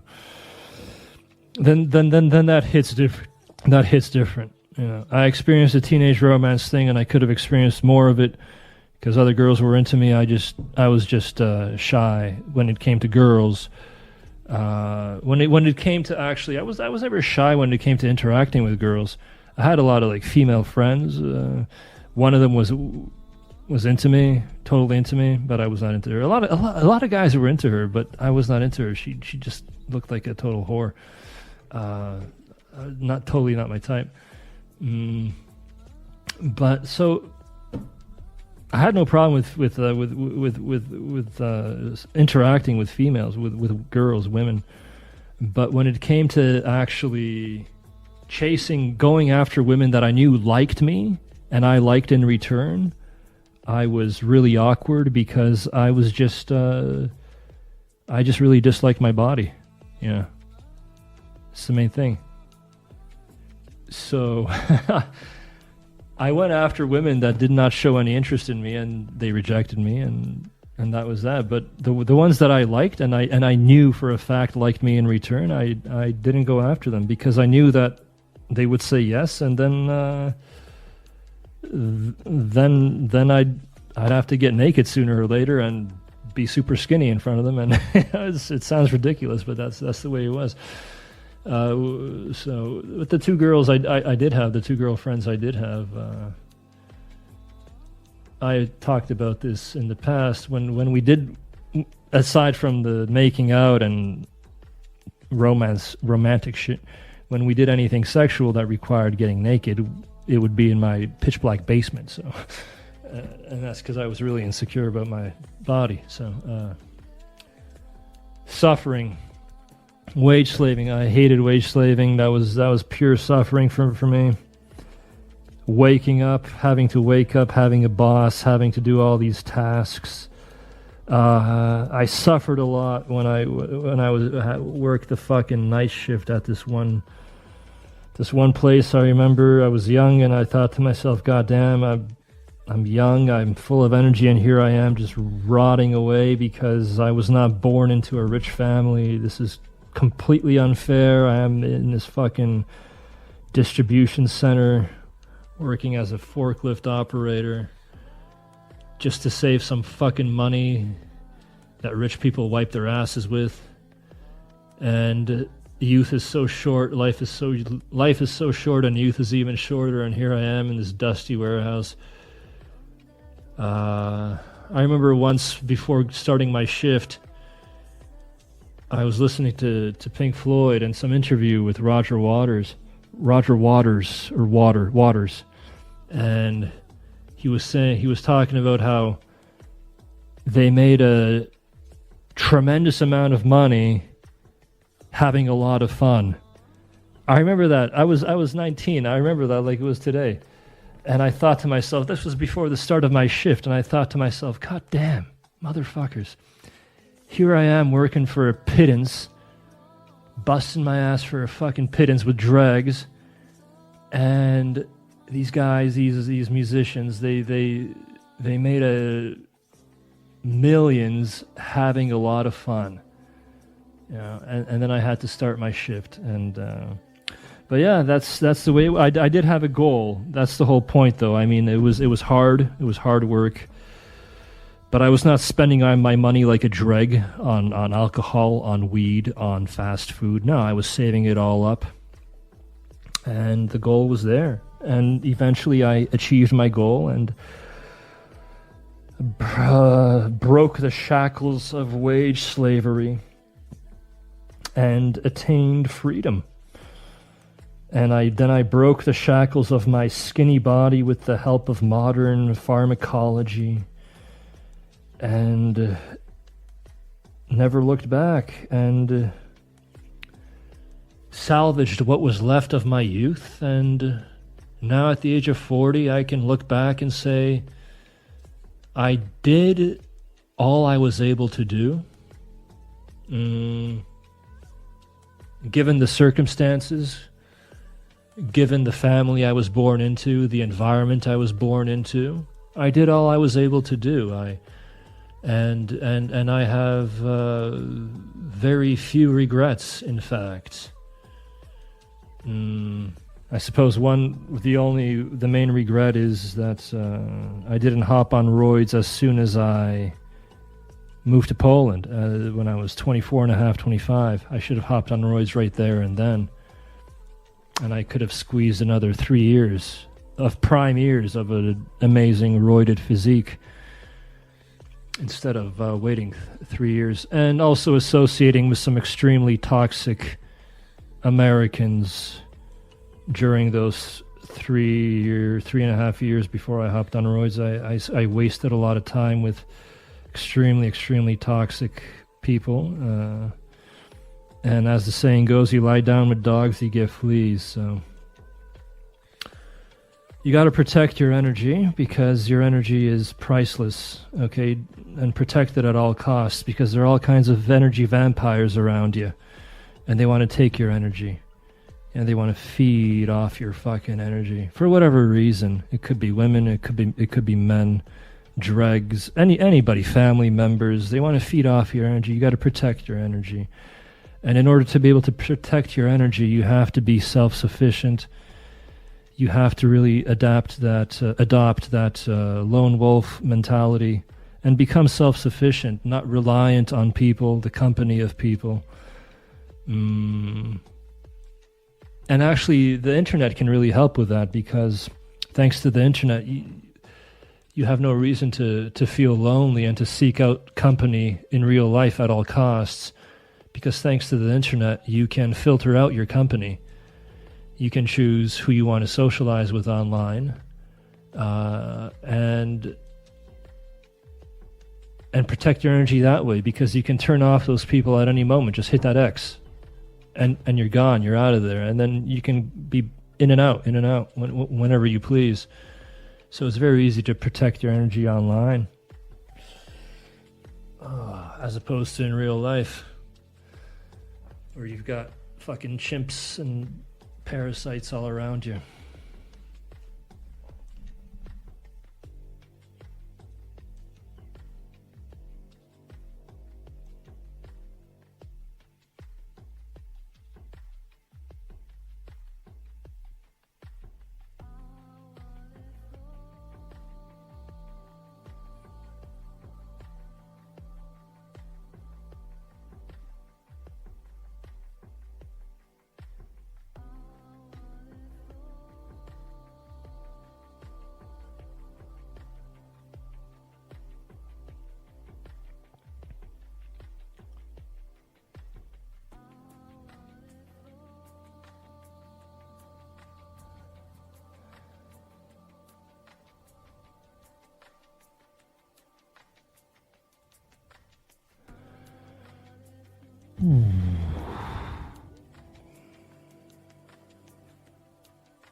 Anyway, how long has it been? I was supposed to just go for 30 minutes, and I've been going for 2 hours and 10 minutes. Gratitude for keeping me company here. It's been mostly a monologue, didn't really interact too much with the chat. But I did. I did a bit. I mean, I want, if I stream in the future, I would like to interact more with the chat. I would like to hear about some of your problems. Maybe you can ask me for some advice.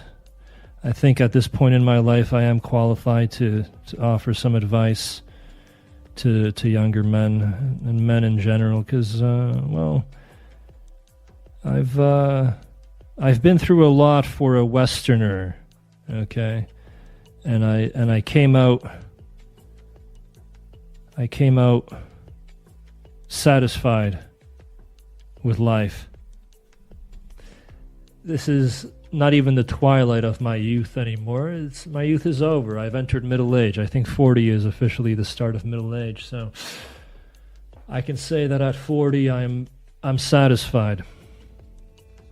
I'm satisfied, and if I have an existential crisis, which I suppose I do, it's not for reasons of despair, but strictly for philosophical reasons.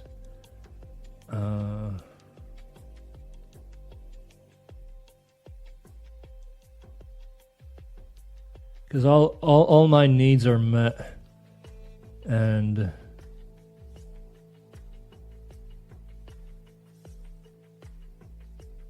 I have a 15-hour work week, so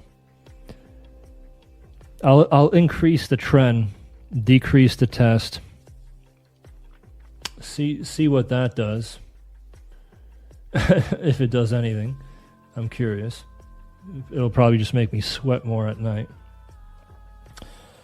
And then in the near future, I'll order some Proviron and HCG to toss in there as well. And I'll see what that does too. I'm in touch with my ex, so that's good news. That's good news, because I really devastated her this year. I won't go into any details here, but I really devastated her. I really hurt her. But we're in touch again, so there's that. I mean, I've known her for 9 years, a very long time.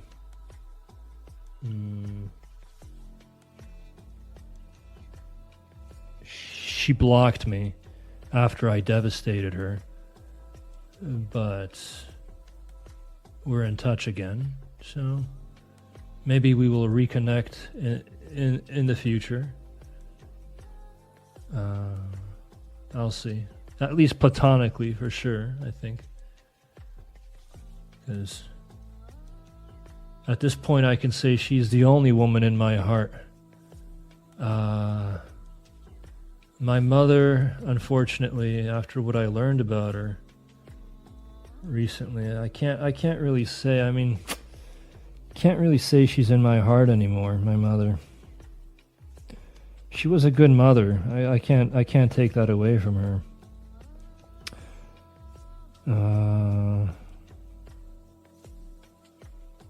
She was, but she was not. Yeah, she was not a good wife. She was not a good wife, and she did some things that could have completely jeopardized the family unit. So I was very young, and so at one point the family was definitely not a priority for her, judging by her behavior. And my father made a huge sacrifice to keep the family together. And it's amazing, really. It's only thanks to my father that really I grew up in a stable, normal home and was, not some fucking one of those single mother, stepfather, concubine kind of arrangements that are very popular in America and Canada. Especially among Anglo-Saxons, they have all kinds of stepbrothers and fucking all that kind of fucking nonsense. So, no.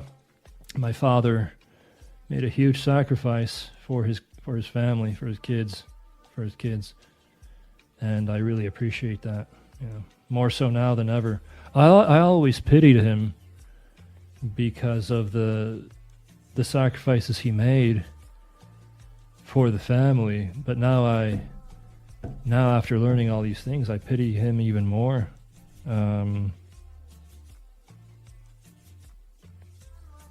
Because it was rough. It was rough. I was very young, so I don't remember any of it, but it was rough. And he held it all together. He held it all together because he said he couldn't imagine his children being raised by a stranger or a congregation of strangers. So he held it all together. Yeah. So with that said, my ex is really the only woman in my heart that's left in my heart. My mother, she was a good mother, but can't really say she's in my heart anymore. So,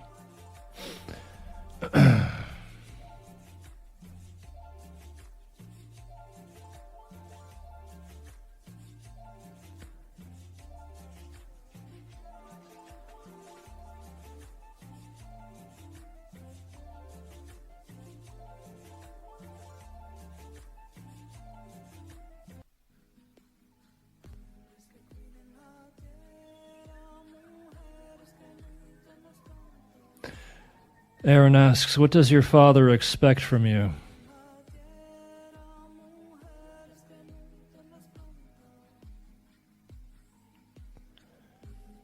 What does he expect from me?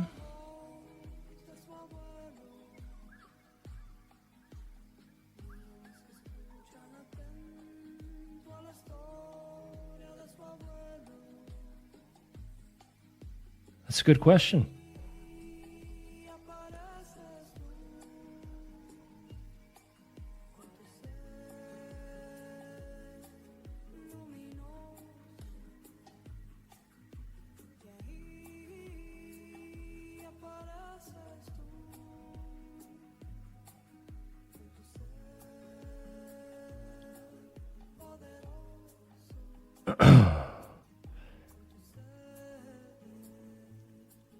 Psychopathic tendencies. Can you elaborate on that, Tommy?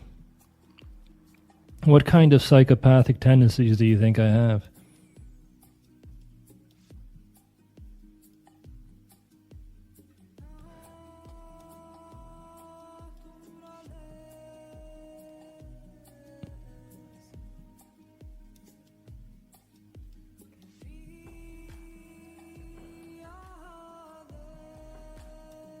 But going back to Aaron's question, what does my father expect from... Oh, I keep hurting my ex. You know what? Yeah, I do. I do keep hurting her. It's true, Tommy. Yes. She told me that she didn't call me a psychopath, but she said that I'm an evil person, basically, and that I'm extremely selfish. Yeah, that's true.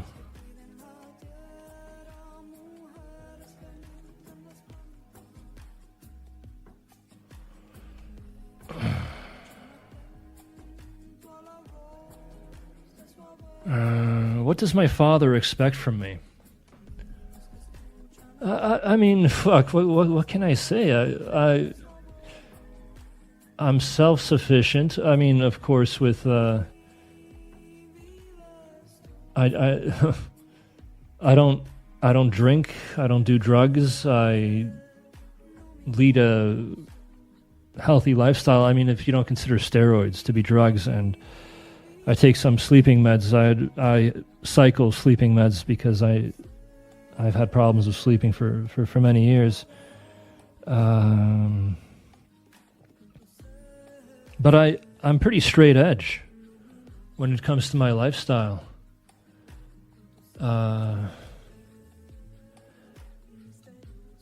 Outside of some of the stupid shit I did as LM, because of the dopamine treadmill, you can call it that, and the extremist ideology I was deep in at that time, and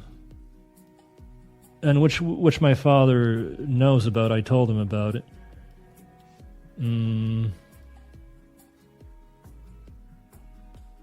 He doesn't really have any reason to be disappointed with me, I suppose.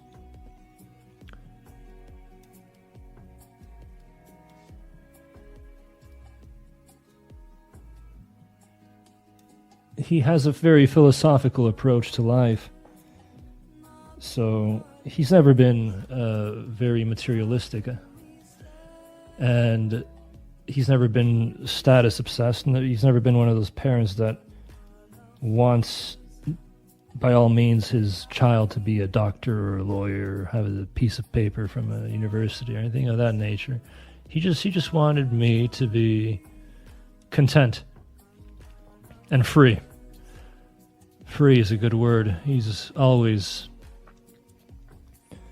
taught me freedom and self-sufficiency. He was always, not always, but for the majority of his life, he was self-employed, even though he has a master's degree in computer science and a bachelor's in economics. Back when 5% of society in Poland went to university, so it meant something. He still chose to be self-employed. He couldn't work for anybody for a longer period of time. So autonomy was very important for him, and he passed that on to me. That feeling, that strong craving for autonomy. As much autonomy as possible, anyway. He had autonomy when it came to work. He did not have autonomy when it came to his personal life because he was tied down with a family, of course. And a very, very difficult wife and mother-in-law.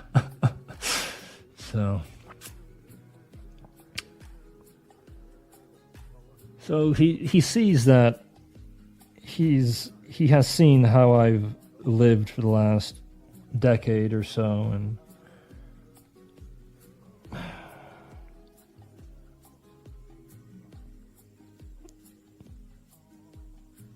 he knows that I'm satisfied with the way I've lived, and that I'm grateful to him for raising me the way he did, and for not abandoning us at all. In fact, quite the opposite, doing everything to make our lives as comfortable and pleasant as possible, not only in childhood but in adulthood as well. So, really grateful for that.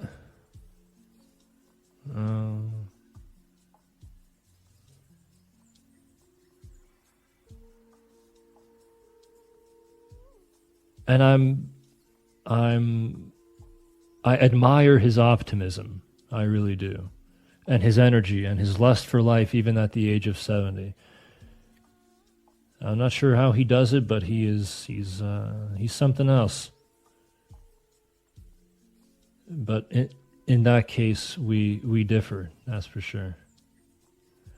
We differ. You have to keep in mind that I've been working part-time hours for the last 16 years of my life. So I've had a lot of time and very little stress, generally speaking, because I never had any debts, aside from the time I accumulated all those debts just to get the fuck out of the country and not pay them off, of course. I never had any debts. I never had any real stress, any real health issues up until last year, but that's sorted out.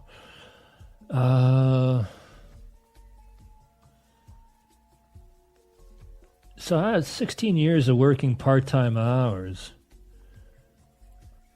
And most of those years were spent being single. I mean, I did finally get that 6-year relationship, but we only lived together for 2 years, so I still had a lot of free time. So you have to keep in mind that I've had a lot of free time to do a lot of reading, a lot of thinking, a lot of content consumption. Keep in mind, I'd never played video games too. Like, my only vice, I suppose, was pornography for quite a bit of time. I suppose it was pornography for quite a bit of time, and wasting time on forums, particularly the MISC, when we're talking about completely fruitless posting that leads you nowhere. just posting for the sake of attention and debating online. That's like the most. That's an even. Well, that's I suppose you can look at that as a video game. There's no difference between debating online and playing a video game. It's the same shit. You're doing it for the same reasons. You want some kind of serotonin, dopamine boost, activity, cope, time filler, whatever you. And it's a competition. Yeah, so contest, competition. So it's a waste of time.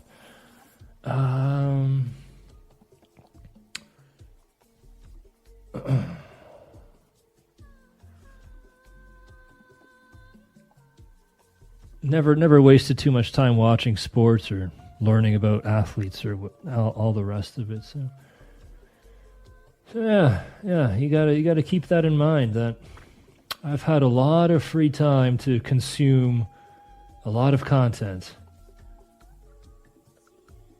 A lot of content.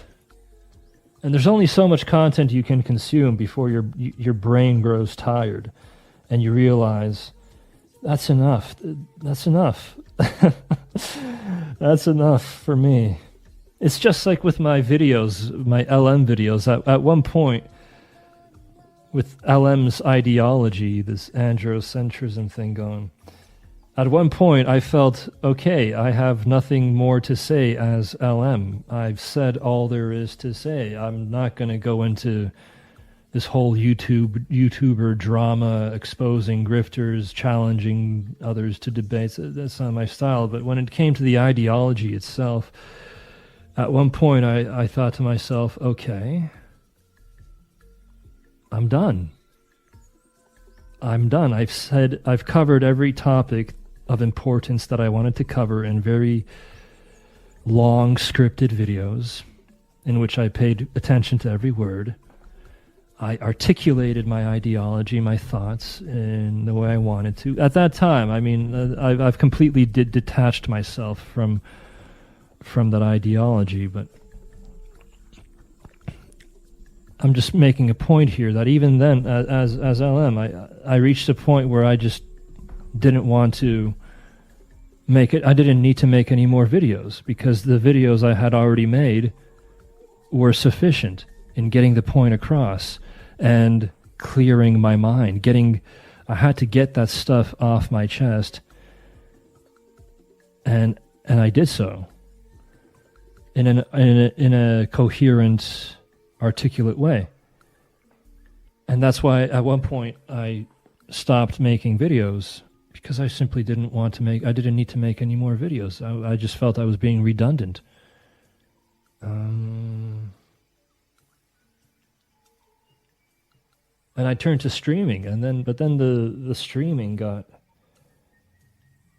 boring as well and repetitive with all the whore-maxing reports and talking about women and some news and that all got repetitive too. And this right now, I suppose, this is more like a form of therapy for me. This is a therapy session. I have around 50 people listening, watching. Listening, I suppose, because there's no video. And I'm just talking. This is the best type of psychotherapy there is. Sure as fuck, I'm not going to any psychotherapist. I mean, I'm my own psychotherapist, that's for sure. But I really would like to interact more with the live chat. Am I depressed?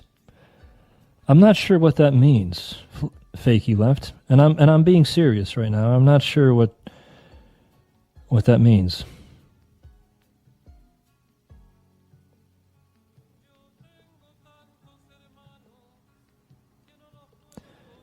Take care, Zeus. See you next time. Carpe diem, buddy.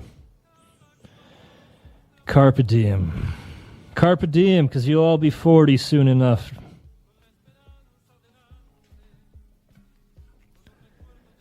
And then you'll be 50 if you don't off yourself in the meantime.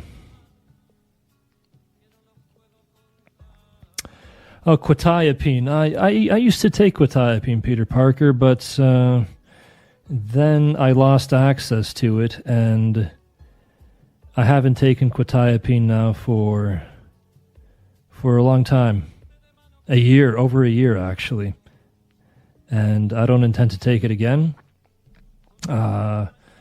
Benzos are better for me when it comes to sleeping and calming me down before bed, turning off my brain.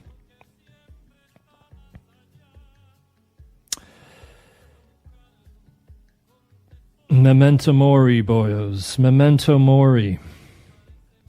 Remember death. But I would say, I don't know how to say this in Latin, of course. I don't speak Latin. I won't pretend to know how to speak Latin. But remember old age. That is more important than death, okay? Death is sweet release. Old age is a nightmare. It's a living fucking nightmare. So remember, if anything, remember old age. In fact, I'm going to do a Latin to English. Let me see here. Remember old age. Hold on. Okay, memento senex. I'm not... not the old age. Remember old age. Remember old age. Okay, memento senectutem. Memento senectutem. Memento senectutem. Memento senectutem. That doesn't have that ring to it like memento mori. It's too complicated. Memento senectutem. Just remember old age. Just stick to that. Remember old age. It's brutal.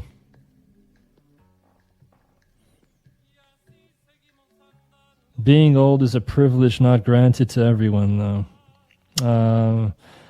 I don't consider being old a privilege. Not at all. Being old is if you reach old age, it's a necessary evil. It's just the way it is.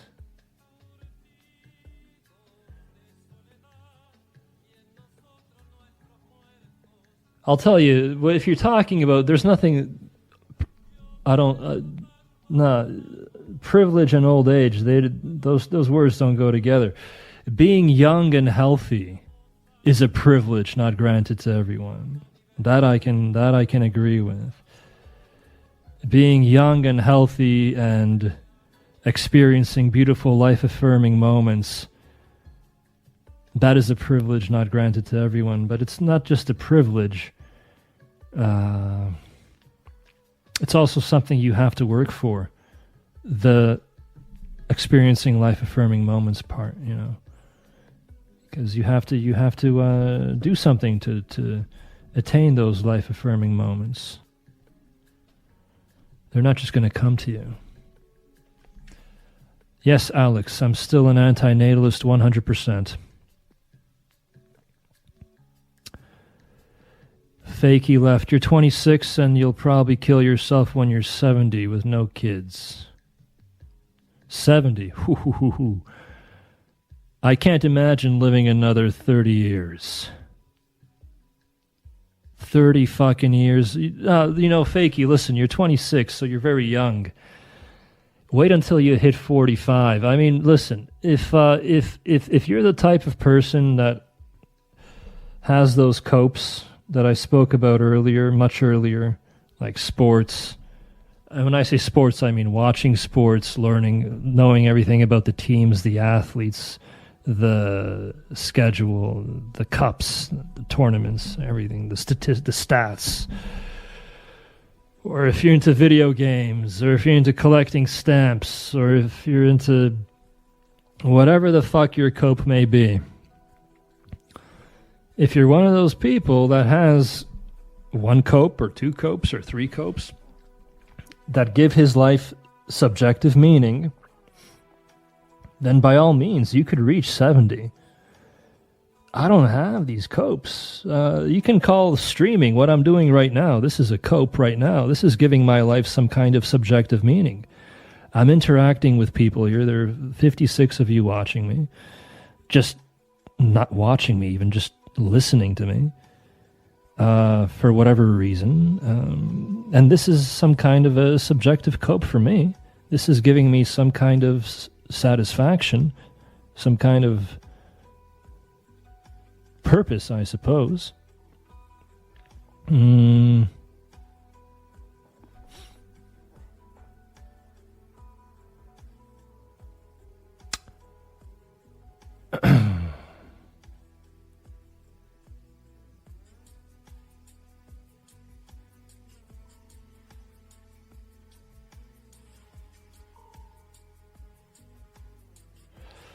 Sam says, old age is terrifying. Imagine being a gray ghost floating through a world of color and not being able to relate to anything. That's scary, boyos. Yes, there was an interview I watched recently, a clip of it at least, with Robert De Niro and Michael Douglas. This is an interview from 10 years ago, and they were talking about old age. They're both 80 years old now, but back then they were 70. And they are already senior citizens, obviously. And they were asked about old age and if there are any benefits to old age, and both of them laughed and said no, there are no benefits. And Robert De Niro said that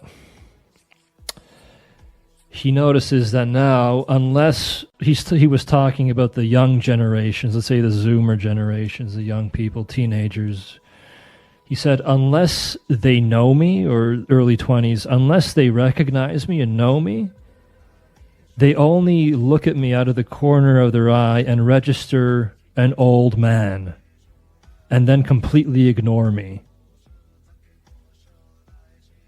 I feel like a second-class citizen, basically. Or a different species, for that matter.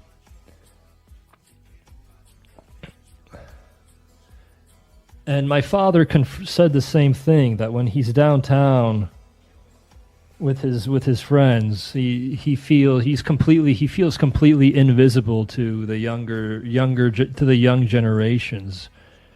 they just don't register him at all. They only register, he's like some kind of an object that if anything they have to avoid, or some of them even don't avoid, but he has to avoid them because these... So you basically become invisible.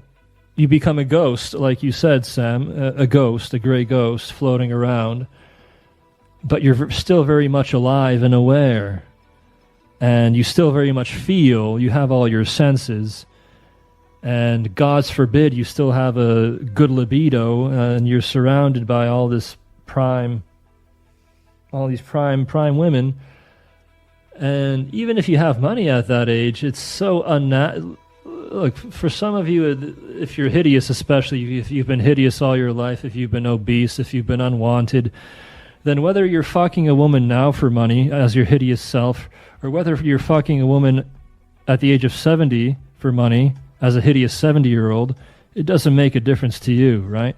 But to me, it does make a huge fucking difference, because I've experienced those beautiful life-affirming moments as a very well-built, young, reasonably handsome man that got a lot of attention from women on the streets after he hopped on roids, and he was still young, and he was treated like a demigod, both by prostitutes and by civilians, and he experienced amazing life-affirming sex, both with prostitutes and civilians, and he felt and he loved looking at himself in the mirror while having sex, while not having sex, etc.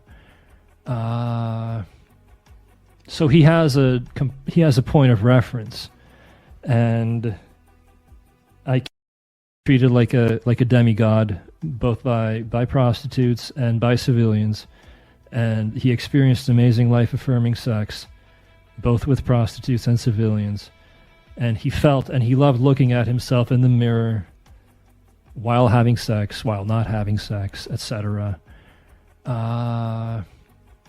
So he has a point of reference, and I can't imagine myself as a 60 or 70-year-old, or even, I don't know, 50 even, unless you're exceptionally genetically gifted like Brad Pitt.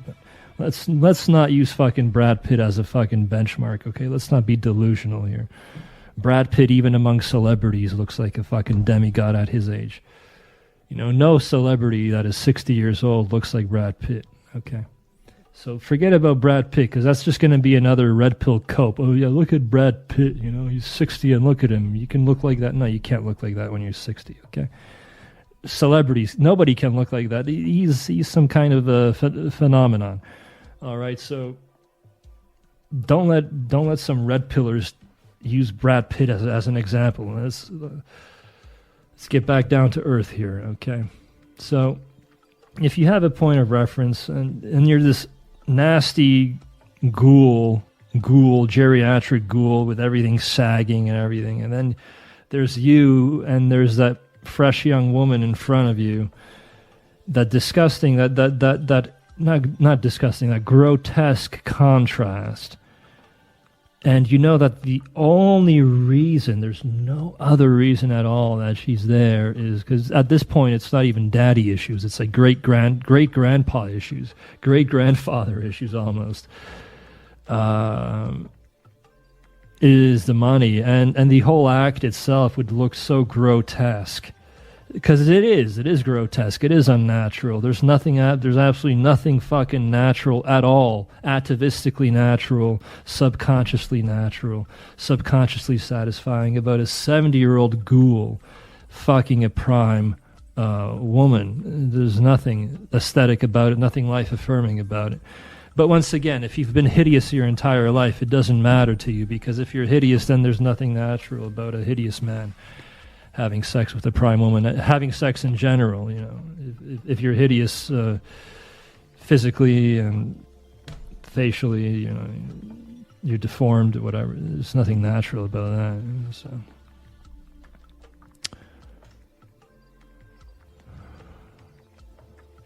Tetsuo says, the grandpa that lives next to me can't remember his name or wipe his ass. What's the point of that? He can barely eat, not even the pleasure of food he can enjoy anymore. Well, I used to live next to a grandpa and a retired professor. And cognitively, he was there 100%. Physically, he was falling apart. He was late 80s. And he would just sit there looking at young people, looking at me and saying, oh, it's so nice, it must be so nice to be young. And I had no idea what he meant, because at that time I was in my late 20s, early 30s, late 20s especially. I was like, fuck, I had no idea what he was, I really didn't process what he was talking about.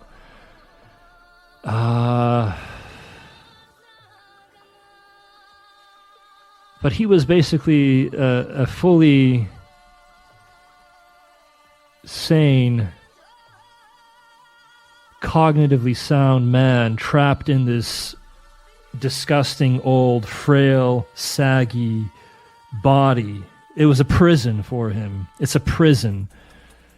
It's a prison. If you're cognitively all there, it's a fucking prison. And it's a terrible prison, this old, saggy body. Frail, old, saggy body. It's a terrible prison to be in. And he was retired, and he told me one time, yeah, old age is terrible, and it's so goddamn boring. It's so goddamn boring.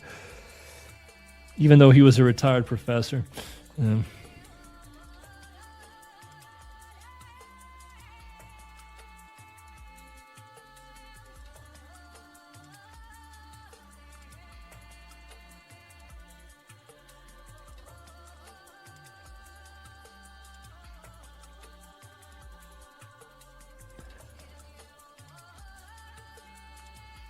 All right.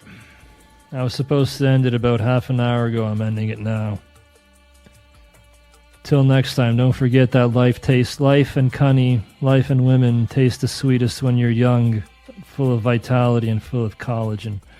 Don't forget that. I'm out of here.